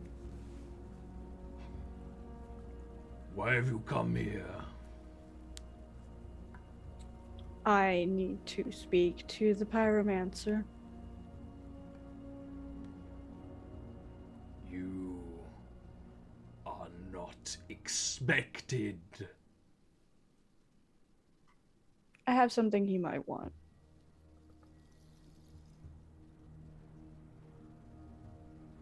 He very slowly turns his head to the ship. One of the people on the ship, so you're getting a more of a look at the 4 goblins you can see. One of the other ones on the ship looks quite similar to this person. Similar heavy armor. They're standing there with like their hands crossed in front of them. They're not moving. They're just still. But there are 2 who are in lighter garb. They look like, professional wizards. The way they kind of dress themselves, like people who've had classical training. And the one that's actually working on the ship by a kind of 5-man table that's actually on the top. So the ship, it has like a lower deck and a top deck, and then 2 decks below. And you walk onto the kind of one below the top deck, and they're on the top deck, and they kind of look. They kind of put down what they're doing, they look. They give like a nod, and they will head down to the lower decks, presumably by where Wyrex is. While we're walking, can I... You are not being taken inside. The guard has not started to lead. So they're going down. They're just... The one of the goblin wizards went down to assumedly get Wyrex. Okay, while that's happening, she's going to silently just primeval awareness this and make sure that they're not undead.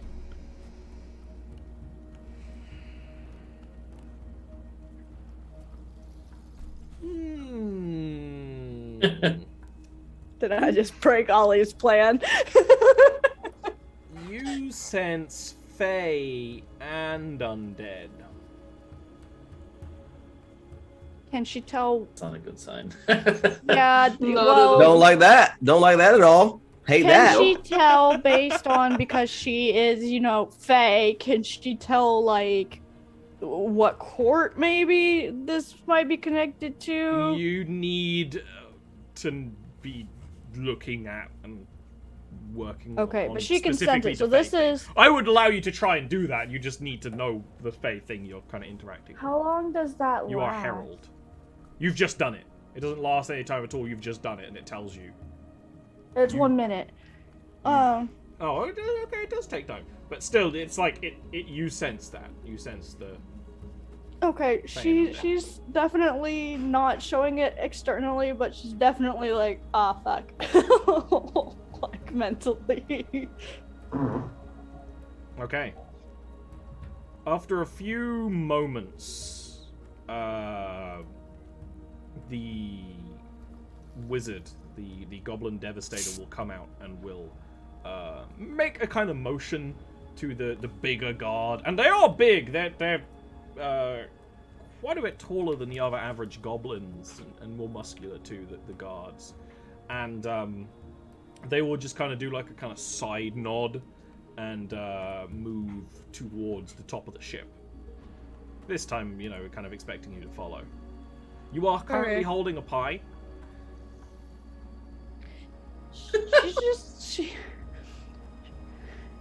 She finished eating her piece as she walked up. Like, they saw her when she walked up to the ship. They would have seen her finish eating it. She took her time as they were walking from the ship, acting like, oh, I just was finishing my lunch as I'm walking up. And then she's like, she just sets it down in an innocuous place, casually.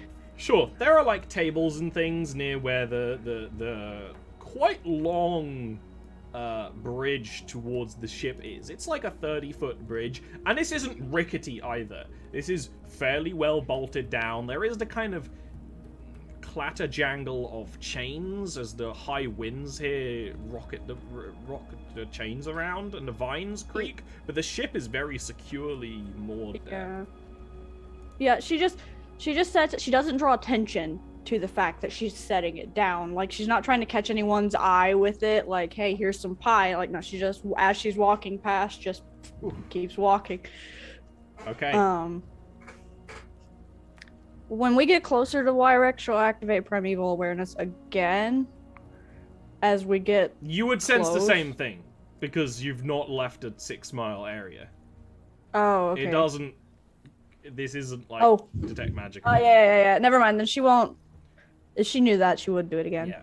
You are invited onto the top of Wyrex's ship, the Wick and Chain, and from the lower deck will step out the Goblin Pyromancer Wyrex. He is a goblin of quite considerable age at this point. You know, he could be quite well called an elder, but he has taken care of himself. He still looks competent in combat. He has a bulky frame, but is a little gaunt, reddish, kind of burnt red skin, like all of the goblins here have. He has kind of white hair that is just on the sort of sides of his head, is quite long and is quite well maintained. He has the slightest hint of fangs, but they're not very obvious, and is wearing actually a very similar outfit to yours. You know, it is a comfortable walking around robe for a magical type person, with the arms covered and the chest slightly exposed. There is a pouch with components and such things in it, and when he steps out, he puts a hand on one of the railings that kind of separates the floors, and he gives you a very long look with very sharp and keen eyes. I'm dead. Agahast, my old comrade. I must say, your presence here is most unexpected, but not unwelcome.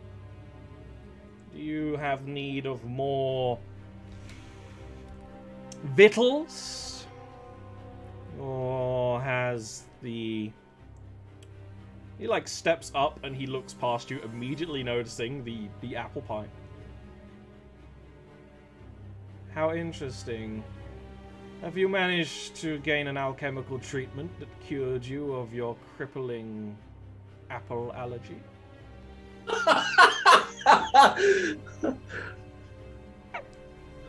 Damn it! Sure. Allergies can get better with age. They can. They can. I'm wondering if this is a trick and he never actually had an apple allergy. Who knows? Yeah, Cinder's gonna take a bet. She's gonna take a bet. Insight us. Yeah, actually, first she's gonna. Yeah, you're right. You have to roll well to insight this boy. You know what I'm gonna say if you roll anything less than amazing. You don't know. No. Please be an nat 20. There's a DM phrase that comes out at times like this. That's pretty good. That is okay. He has a little bit of a smirk, just a little bit, and his eyes are clearly probing. She just casually rolls with it, and she's like, oh, you know, an apple a day keeps the doctor away, so why not have a whole pie full of them? It'll keep them away for a month. Your wit is as killer as always, Agahast. What interesting companion you've come to my abode with. And Goma just gives the, like, up nod. she knows what she's doing. She's not even acting. I had to hire some interesting method of travel and a new bodyguard. That sounds like the beginning of a story. One that we can share in private. And he will motion past him down the stairs into the lower deck.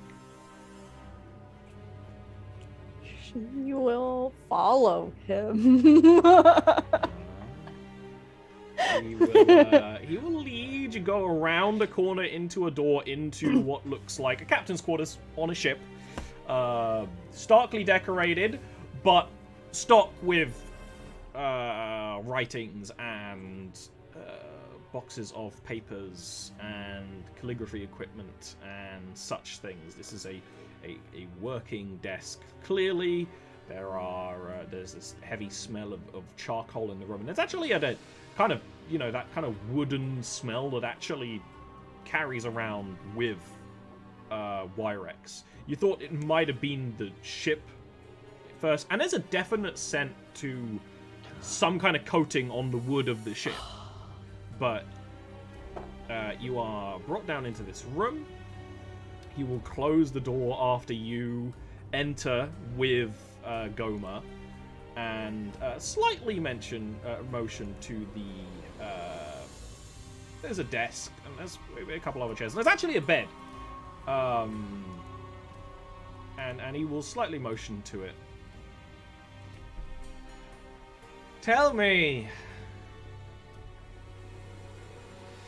where have you come, most specifically? This is not the sort of place for idle visitation. First of all, she's looking around the room to see if A, there's any sign in here of any Fae connection, or who that Fae connection might be, and why there's undead. She's just gonna make a quick cursory perception check. Oh wait, hold on, I think I have advantage on this. Oh, of note on the description of his room, there is also another stairwell that goes even further down in this room. Her favorite enemies are dragons and fae, by the way. Yep. Does that affect this?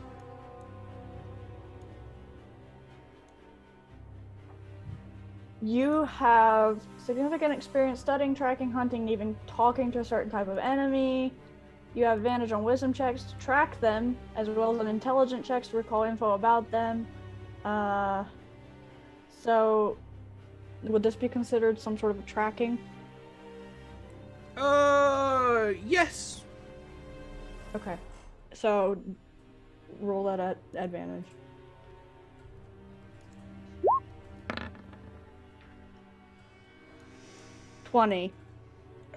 Not that you can tell. Okay. He keeps this place quite clean. Okay. She's just doing this casually as she sits down in the chair that he offered for her to sit in, and she pulls out the forged papers, sets them on the table. I have come across some information about possible new things we could use and acquire, and I thought that I might come and request some resources to start up a new. However he would word it for the fucking sorcerer gathering bullshit in the notes. Operation or something. Yeah. Have your continued operations in Valheim been so completely brought to naught? I did have to flee, which is why I have a new bodyguard and the ride that I paid to bring me here.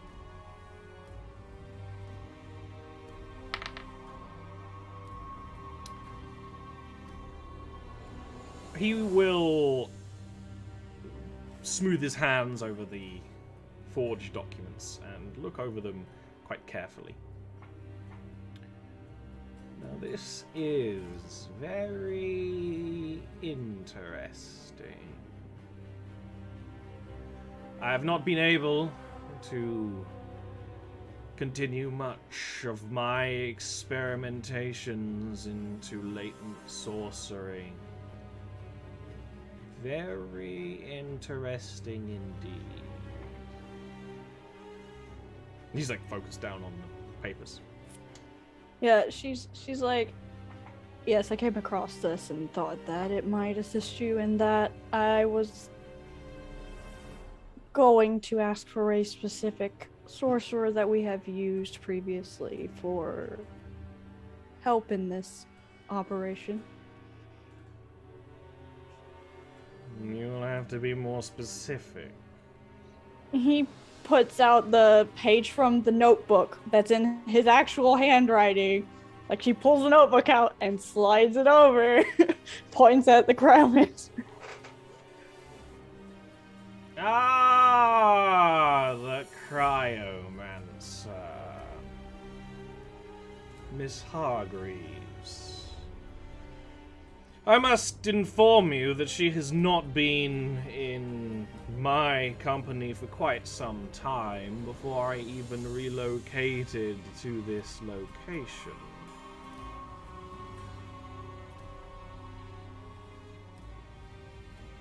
She provided quite useful enough. When she requested to leave, I showed my nice side and allowed it. He gives a sharp smile.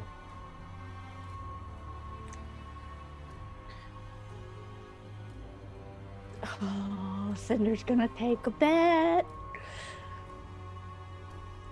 Yes, but knowing you, you definitely like to keep track of your favorite toys, so where did you last see her? Give me a persuasion. I would like to request her assistance. Persuasion? Oh no. I mean, it could be deception. No, that's just as bad. They're neither one's worse or better than the other one. Please be high. Okay. Ooh. 15, that might. When I had her leave, she was heading towards the domains of Northenden.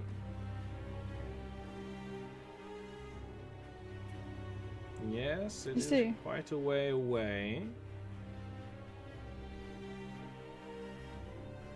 I do not know how willing she would be to continue her operations with us, but that is hardly of importance now, is it? Everyone has a price. Of course. That said, are you expecting payment for this gift you've handed to me?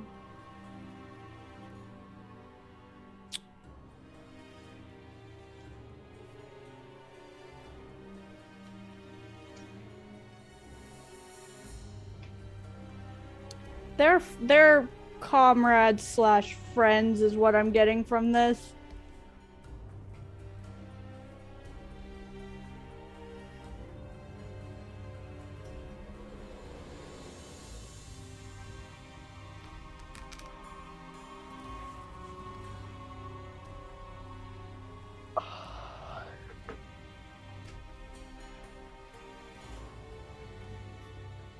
What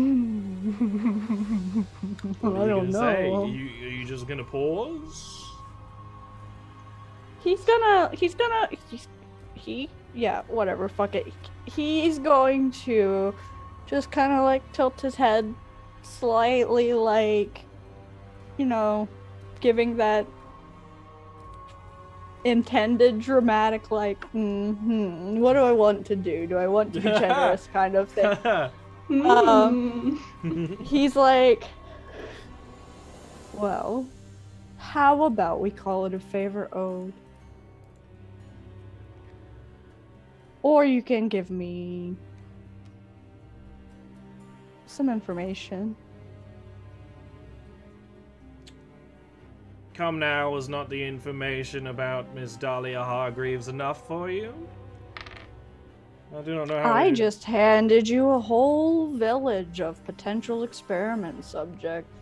Yes, a survey completed by elves who see magic in rocks and leaves and similar such things. This could entirely be a mass hallucination or merely a case of confused cholera. It is worth investigating, yes, but it's hardly a gold mine. Well, what Fey Court did we decide that magic is she forged about? Doesn't say anything to do with that. The location would be near the Serpent Court of where you said it would be. The Serpent Court being the dragons or the other one? Okay. Because if it was the dragon, Cinder would be like, oh, I don't want to start a fight. The Serpent is the Jester's nemesis.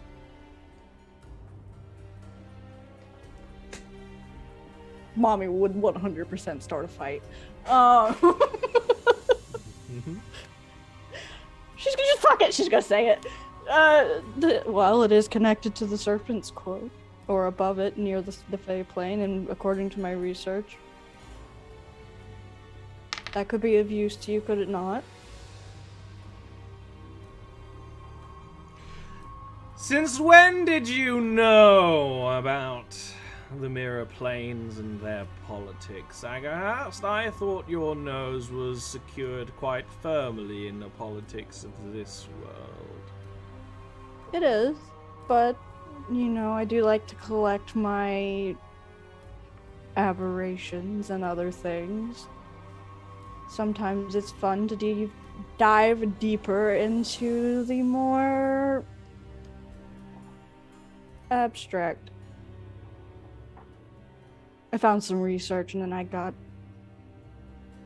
busy looking into it.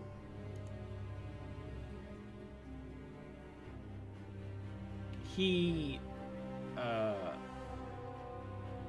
doesn't say anything. God damn it! Also, just a note. Cinder has the feather stone touching her skin under her clothes, like in the belt. Sure. So she can activate it whenever she needs to. You need it in your hand. Ah!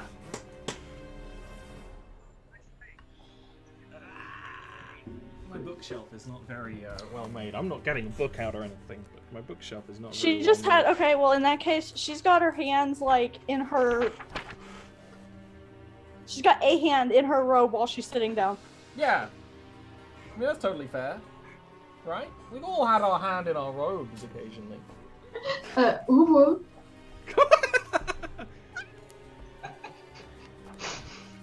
Sure.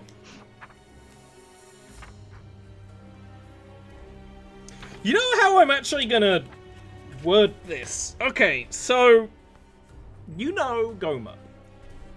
Cinder and Goma have not fought together very often. She is there acting as your bodyguard. You notice that she slightly, like she's just standing there, but she shifts one of her boots in a position so that she would be better to strike or parry, and you notice that in like a second. She doesn't like have any tell on her face or anything. Yeah. Cinder's just got her hand on the feather. The second if he tries to do anything, she's not gonna do it yet because she doesn't want to jump the gun. But if he even starts to move to try anything, she's going to do anything that is going to affect her or Goma. Then she will make the decision at that moment to either teleport out. Huh? Is it Avengers Assemble? It is an Avengers Assemble ability.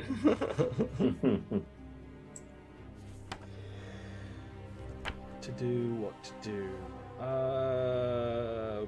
He's just kind of paused, and he kind of rattles his hand in a rhythmic way on the little shelf where this is rolled out on. So, I don't know why you're so interested in Miss Hargreaves. She might be the most potent cryomantic sorceress this world has ever seen. And I am sure that the real Agahast would understand exactly why I do this, and he's going to swiftly turn, and you can roll initiative. Okay. Actually, do I want to throw you on a battle map? I think I do. Bear in mind we are not doing a full fight today, but... I know, Cinder's, I'm trying to... Okay, so... Do y'all want me to get Cinder out or are y'all in? Because it's a small room. You are... if you get higher roll than him, you are going to be able to get, like, one turn off, you know, before he does something. That's why I'm asking. That's why I'm asking. I think it's up to you. Like, what would Cinder do in this situation, you know? How big is the room, Ollie? Because she's going to do it based on how big the room is. Give me patience, It's in a ship, it can't be that big. My 200-pound stream deck isn't working. Give me a sec, I gotta do this manually. Snow would have told you thing doesn't work. before him. Like, Snow can only speak for himself, but he is ready for a fight either way. It's up to Cinder if she calls in them or not. I don't know how this battle Leaf is not wanting to fight if he can avoid it. Yeah. So there's So a same mix for of other things. house, really. Yeah. So Cinder would, if they've told her that they don't want to fight, if they can avoid it. Oh, there you are. Excellent. We Yeah, could Snow- just get out and run with the To be town. clear, Snow is probably the only one who's like, I'm fine with the fight. The rest are probably like, let's try to avoid that. Snow is like, Jens is probably Either on way. the fence. Jens is good Okay. either way. yeah. Okay. You... Give me a initiative check, please. Can I you think get my initiative is +6. can you get both of you out? I 'Cause can. that's another distributing factor. But it's also, we gotta roll a d100 to see if Cinder actually gets us where we need to go. I see. I mean, that's not a good thing to do. Goma does get the first turn, but she doesn't know how you want to play this, and Cinder is in charge here. So what she's gonna do is basically just switch positions with you and completely throw her body in front of whatever he's casting. Unfortunately, my fucking DM screen is freaking the fuck out. Let me just see if I can reload everything. I'm like trying to Is move it a- things, and they're like, whoa, Yeah, whoa, Roll20 whoa. has been weird lately. We say It's that not an every action. session. Is it an action to drop the disguise self? No. I don't it's a use- 3 action, I believe. Most things like that. So you could just do it now if you wanted to. There we go. It's a little better now. Well, so she's been gonna had, so she might as well. Poof back into who you usually are. Okay. So she's gonna try to cover you as much as she can, and she can. And he is going to raise out a single hand, twist it. There is an incantation, and bright flashes of light are going to spray from his hand over the pair of you. You are both going to need to give me dexterity saving throws. You get advantage because she tried to cover you. I also can re-roll if I'm Yeah, you're like a whole series of shenanigans. So I get advantage. Okay. Okay. I don't know what it is. 17. 17. If it's a failure, I can use a D4 to add to it. 17 is a failure.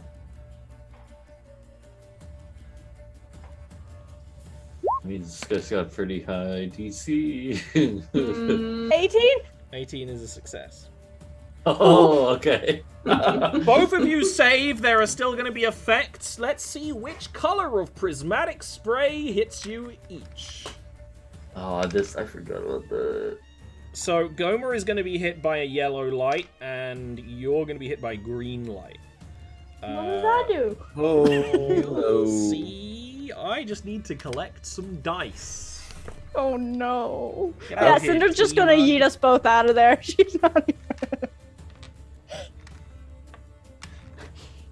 She would rather have this fight out in open rather than in close quarters where we all are on top of each other. You don't really Because- want to Yeah, fight yeah, a let's pyromancer just with, go out in indoors. On a ship! Well, On a fighting him volcano. Fighting him on the ship might keep him from blowing up the ship. Ah. That's Where's the fucking 10d6. See, ship and fire does not really go well together. But it's a pyromancer 10? ship, so it's With the capital reinforced. T, 10, D6. Stop saying numbers. Stop saying numbers.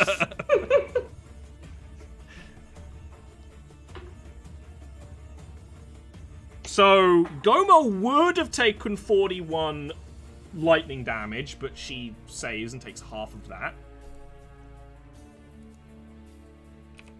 So that's negative 20 health. And then you're going to take the same amount of damage as poison.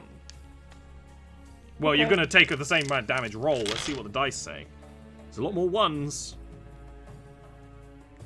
Yeah, but I can deal with that. That's fine.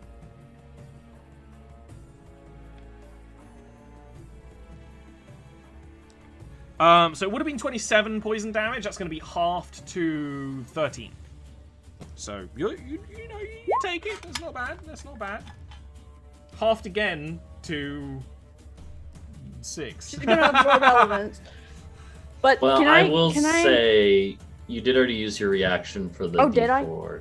Mhm. Shit, yeah, I did. Fuck. Okay, never Yeah. mind. Ignore that. So, 12?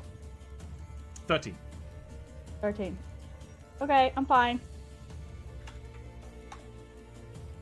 And he is going to, with his other hand, just make a slight twist, and you do hear the door go kathunk. And actually, a magical ward will visibly spread over the door. Now, I will say, there is a window. I don't need a window. I'm just saying, there's a window. It's your turn.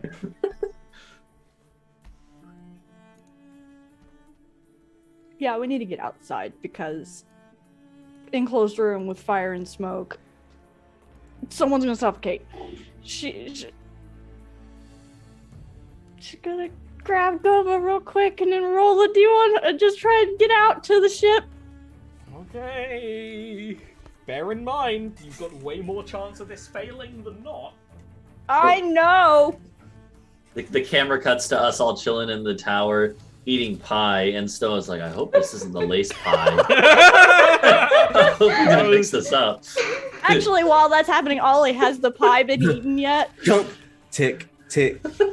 You would not know. You are inside. You can Oh see my god, outside. I just had an idea for the pie for later, Lee. You know that episode of SpongeBob with the bomb pies? Oh my god. Oh my god. They eat them and then they have like so many hours until they explode. Leave. We gotta make pie pop. You won't delay Bye cast. pies? We can make pie You won't pies. delay cast cyanide pies. I want to delay cast explosive pies. What the fuck are you on about?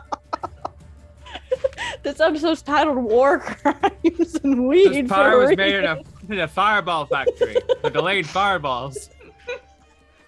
Where are my rules? Exactly. Quill gets it. This is the day that Cinder died. With glorious applause. Sorry, I have to find the table I made for Cinder's horrible, brilliant ability. I thought we were just using the regular teleport table. No! No! That's why I'm surprised you're so willing to teleport. This one has way more chance of failure. I'm giving you the free ability to teleport between realms. No, I know. I just... Yeah, anyway. I thought it was the teleport table. Roll me the D100. Oh, God. You can do it. Yeah. Lower Cinder. is better. You got this. Oh, that's not very low. That's not very low at all. That is. I'm dead! We're both dead! Not dead, just not of this realm anymore. Not in this realm. Oh, Not in the fuck. Fey realm. Not in the Spell realm either. Oh, You grab your girlfriend, your sweet Babu, and activate your latent abilities as Herald. But, you know, in urgency, sometimes things are a little different, and you're gone from this place.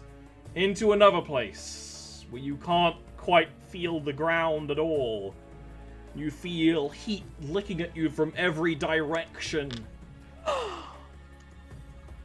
And I think that's going to be where we have to end off today's session.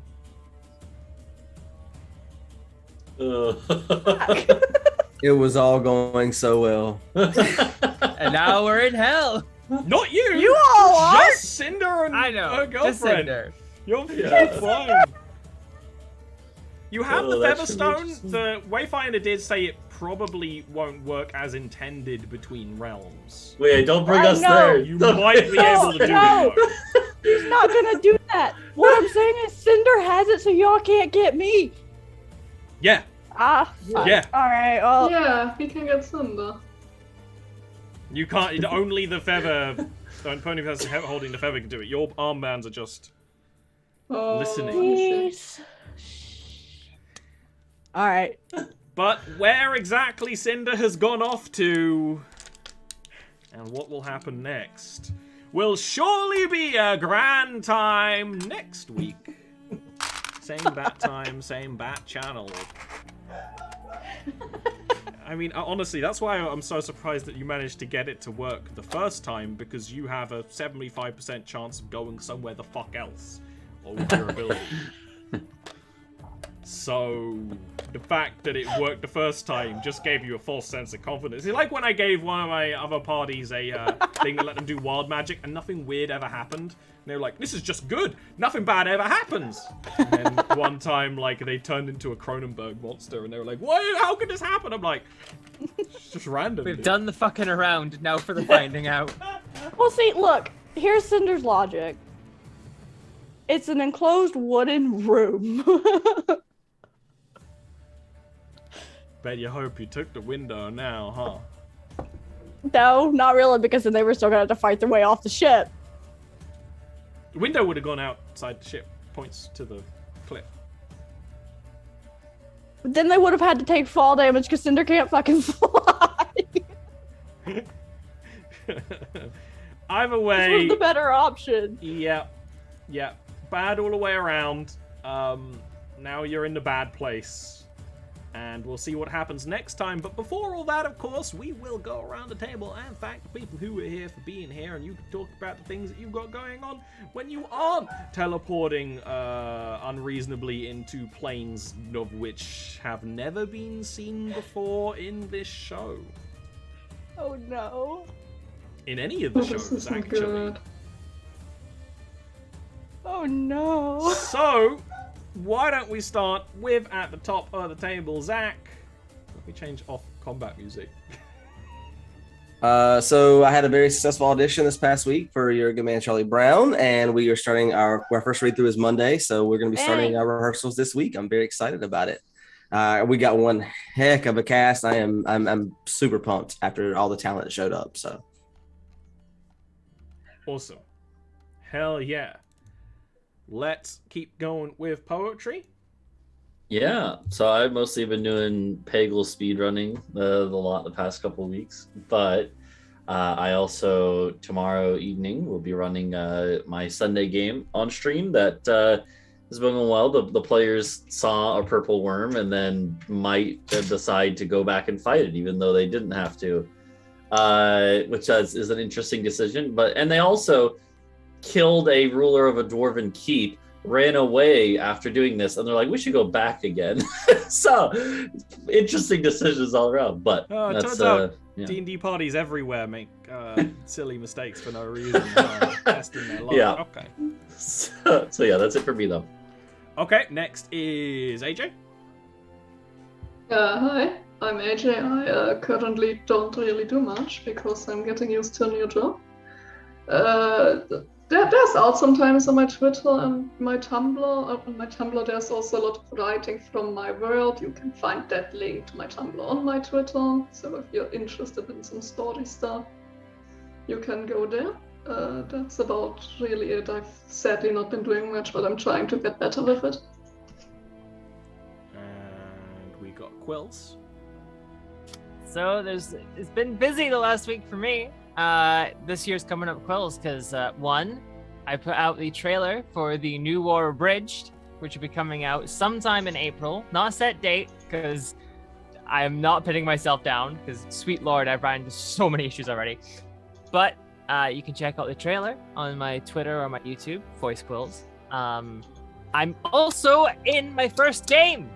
The demo came out the other day. They Speak from the Abyss. You can find it on itch.io. There's the extended demo there, or on Twitter by following the Fifth Kalpa, or Nikki Kalpa is my handle. And I voiced the twins, which is a brother and sister conjoined together. One, the brother being angry and hateful of humanity, and the sister being a bit kinder, but still a religious fanatic. It's fantastic. Go check it out.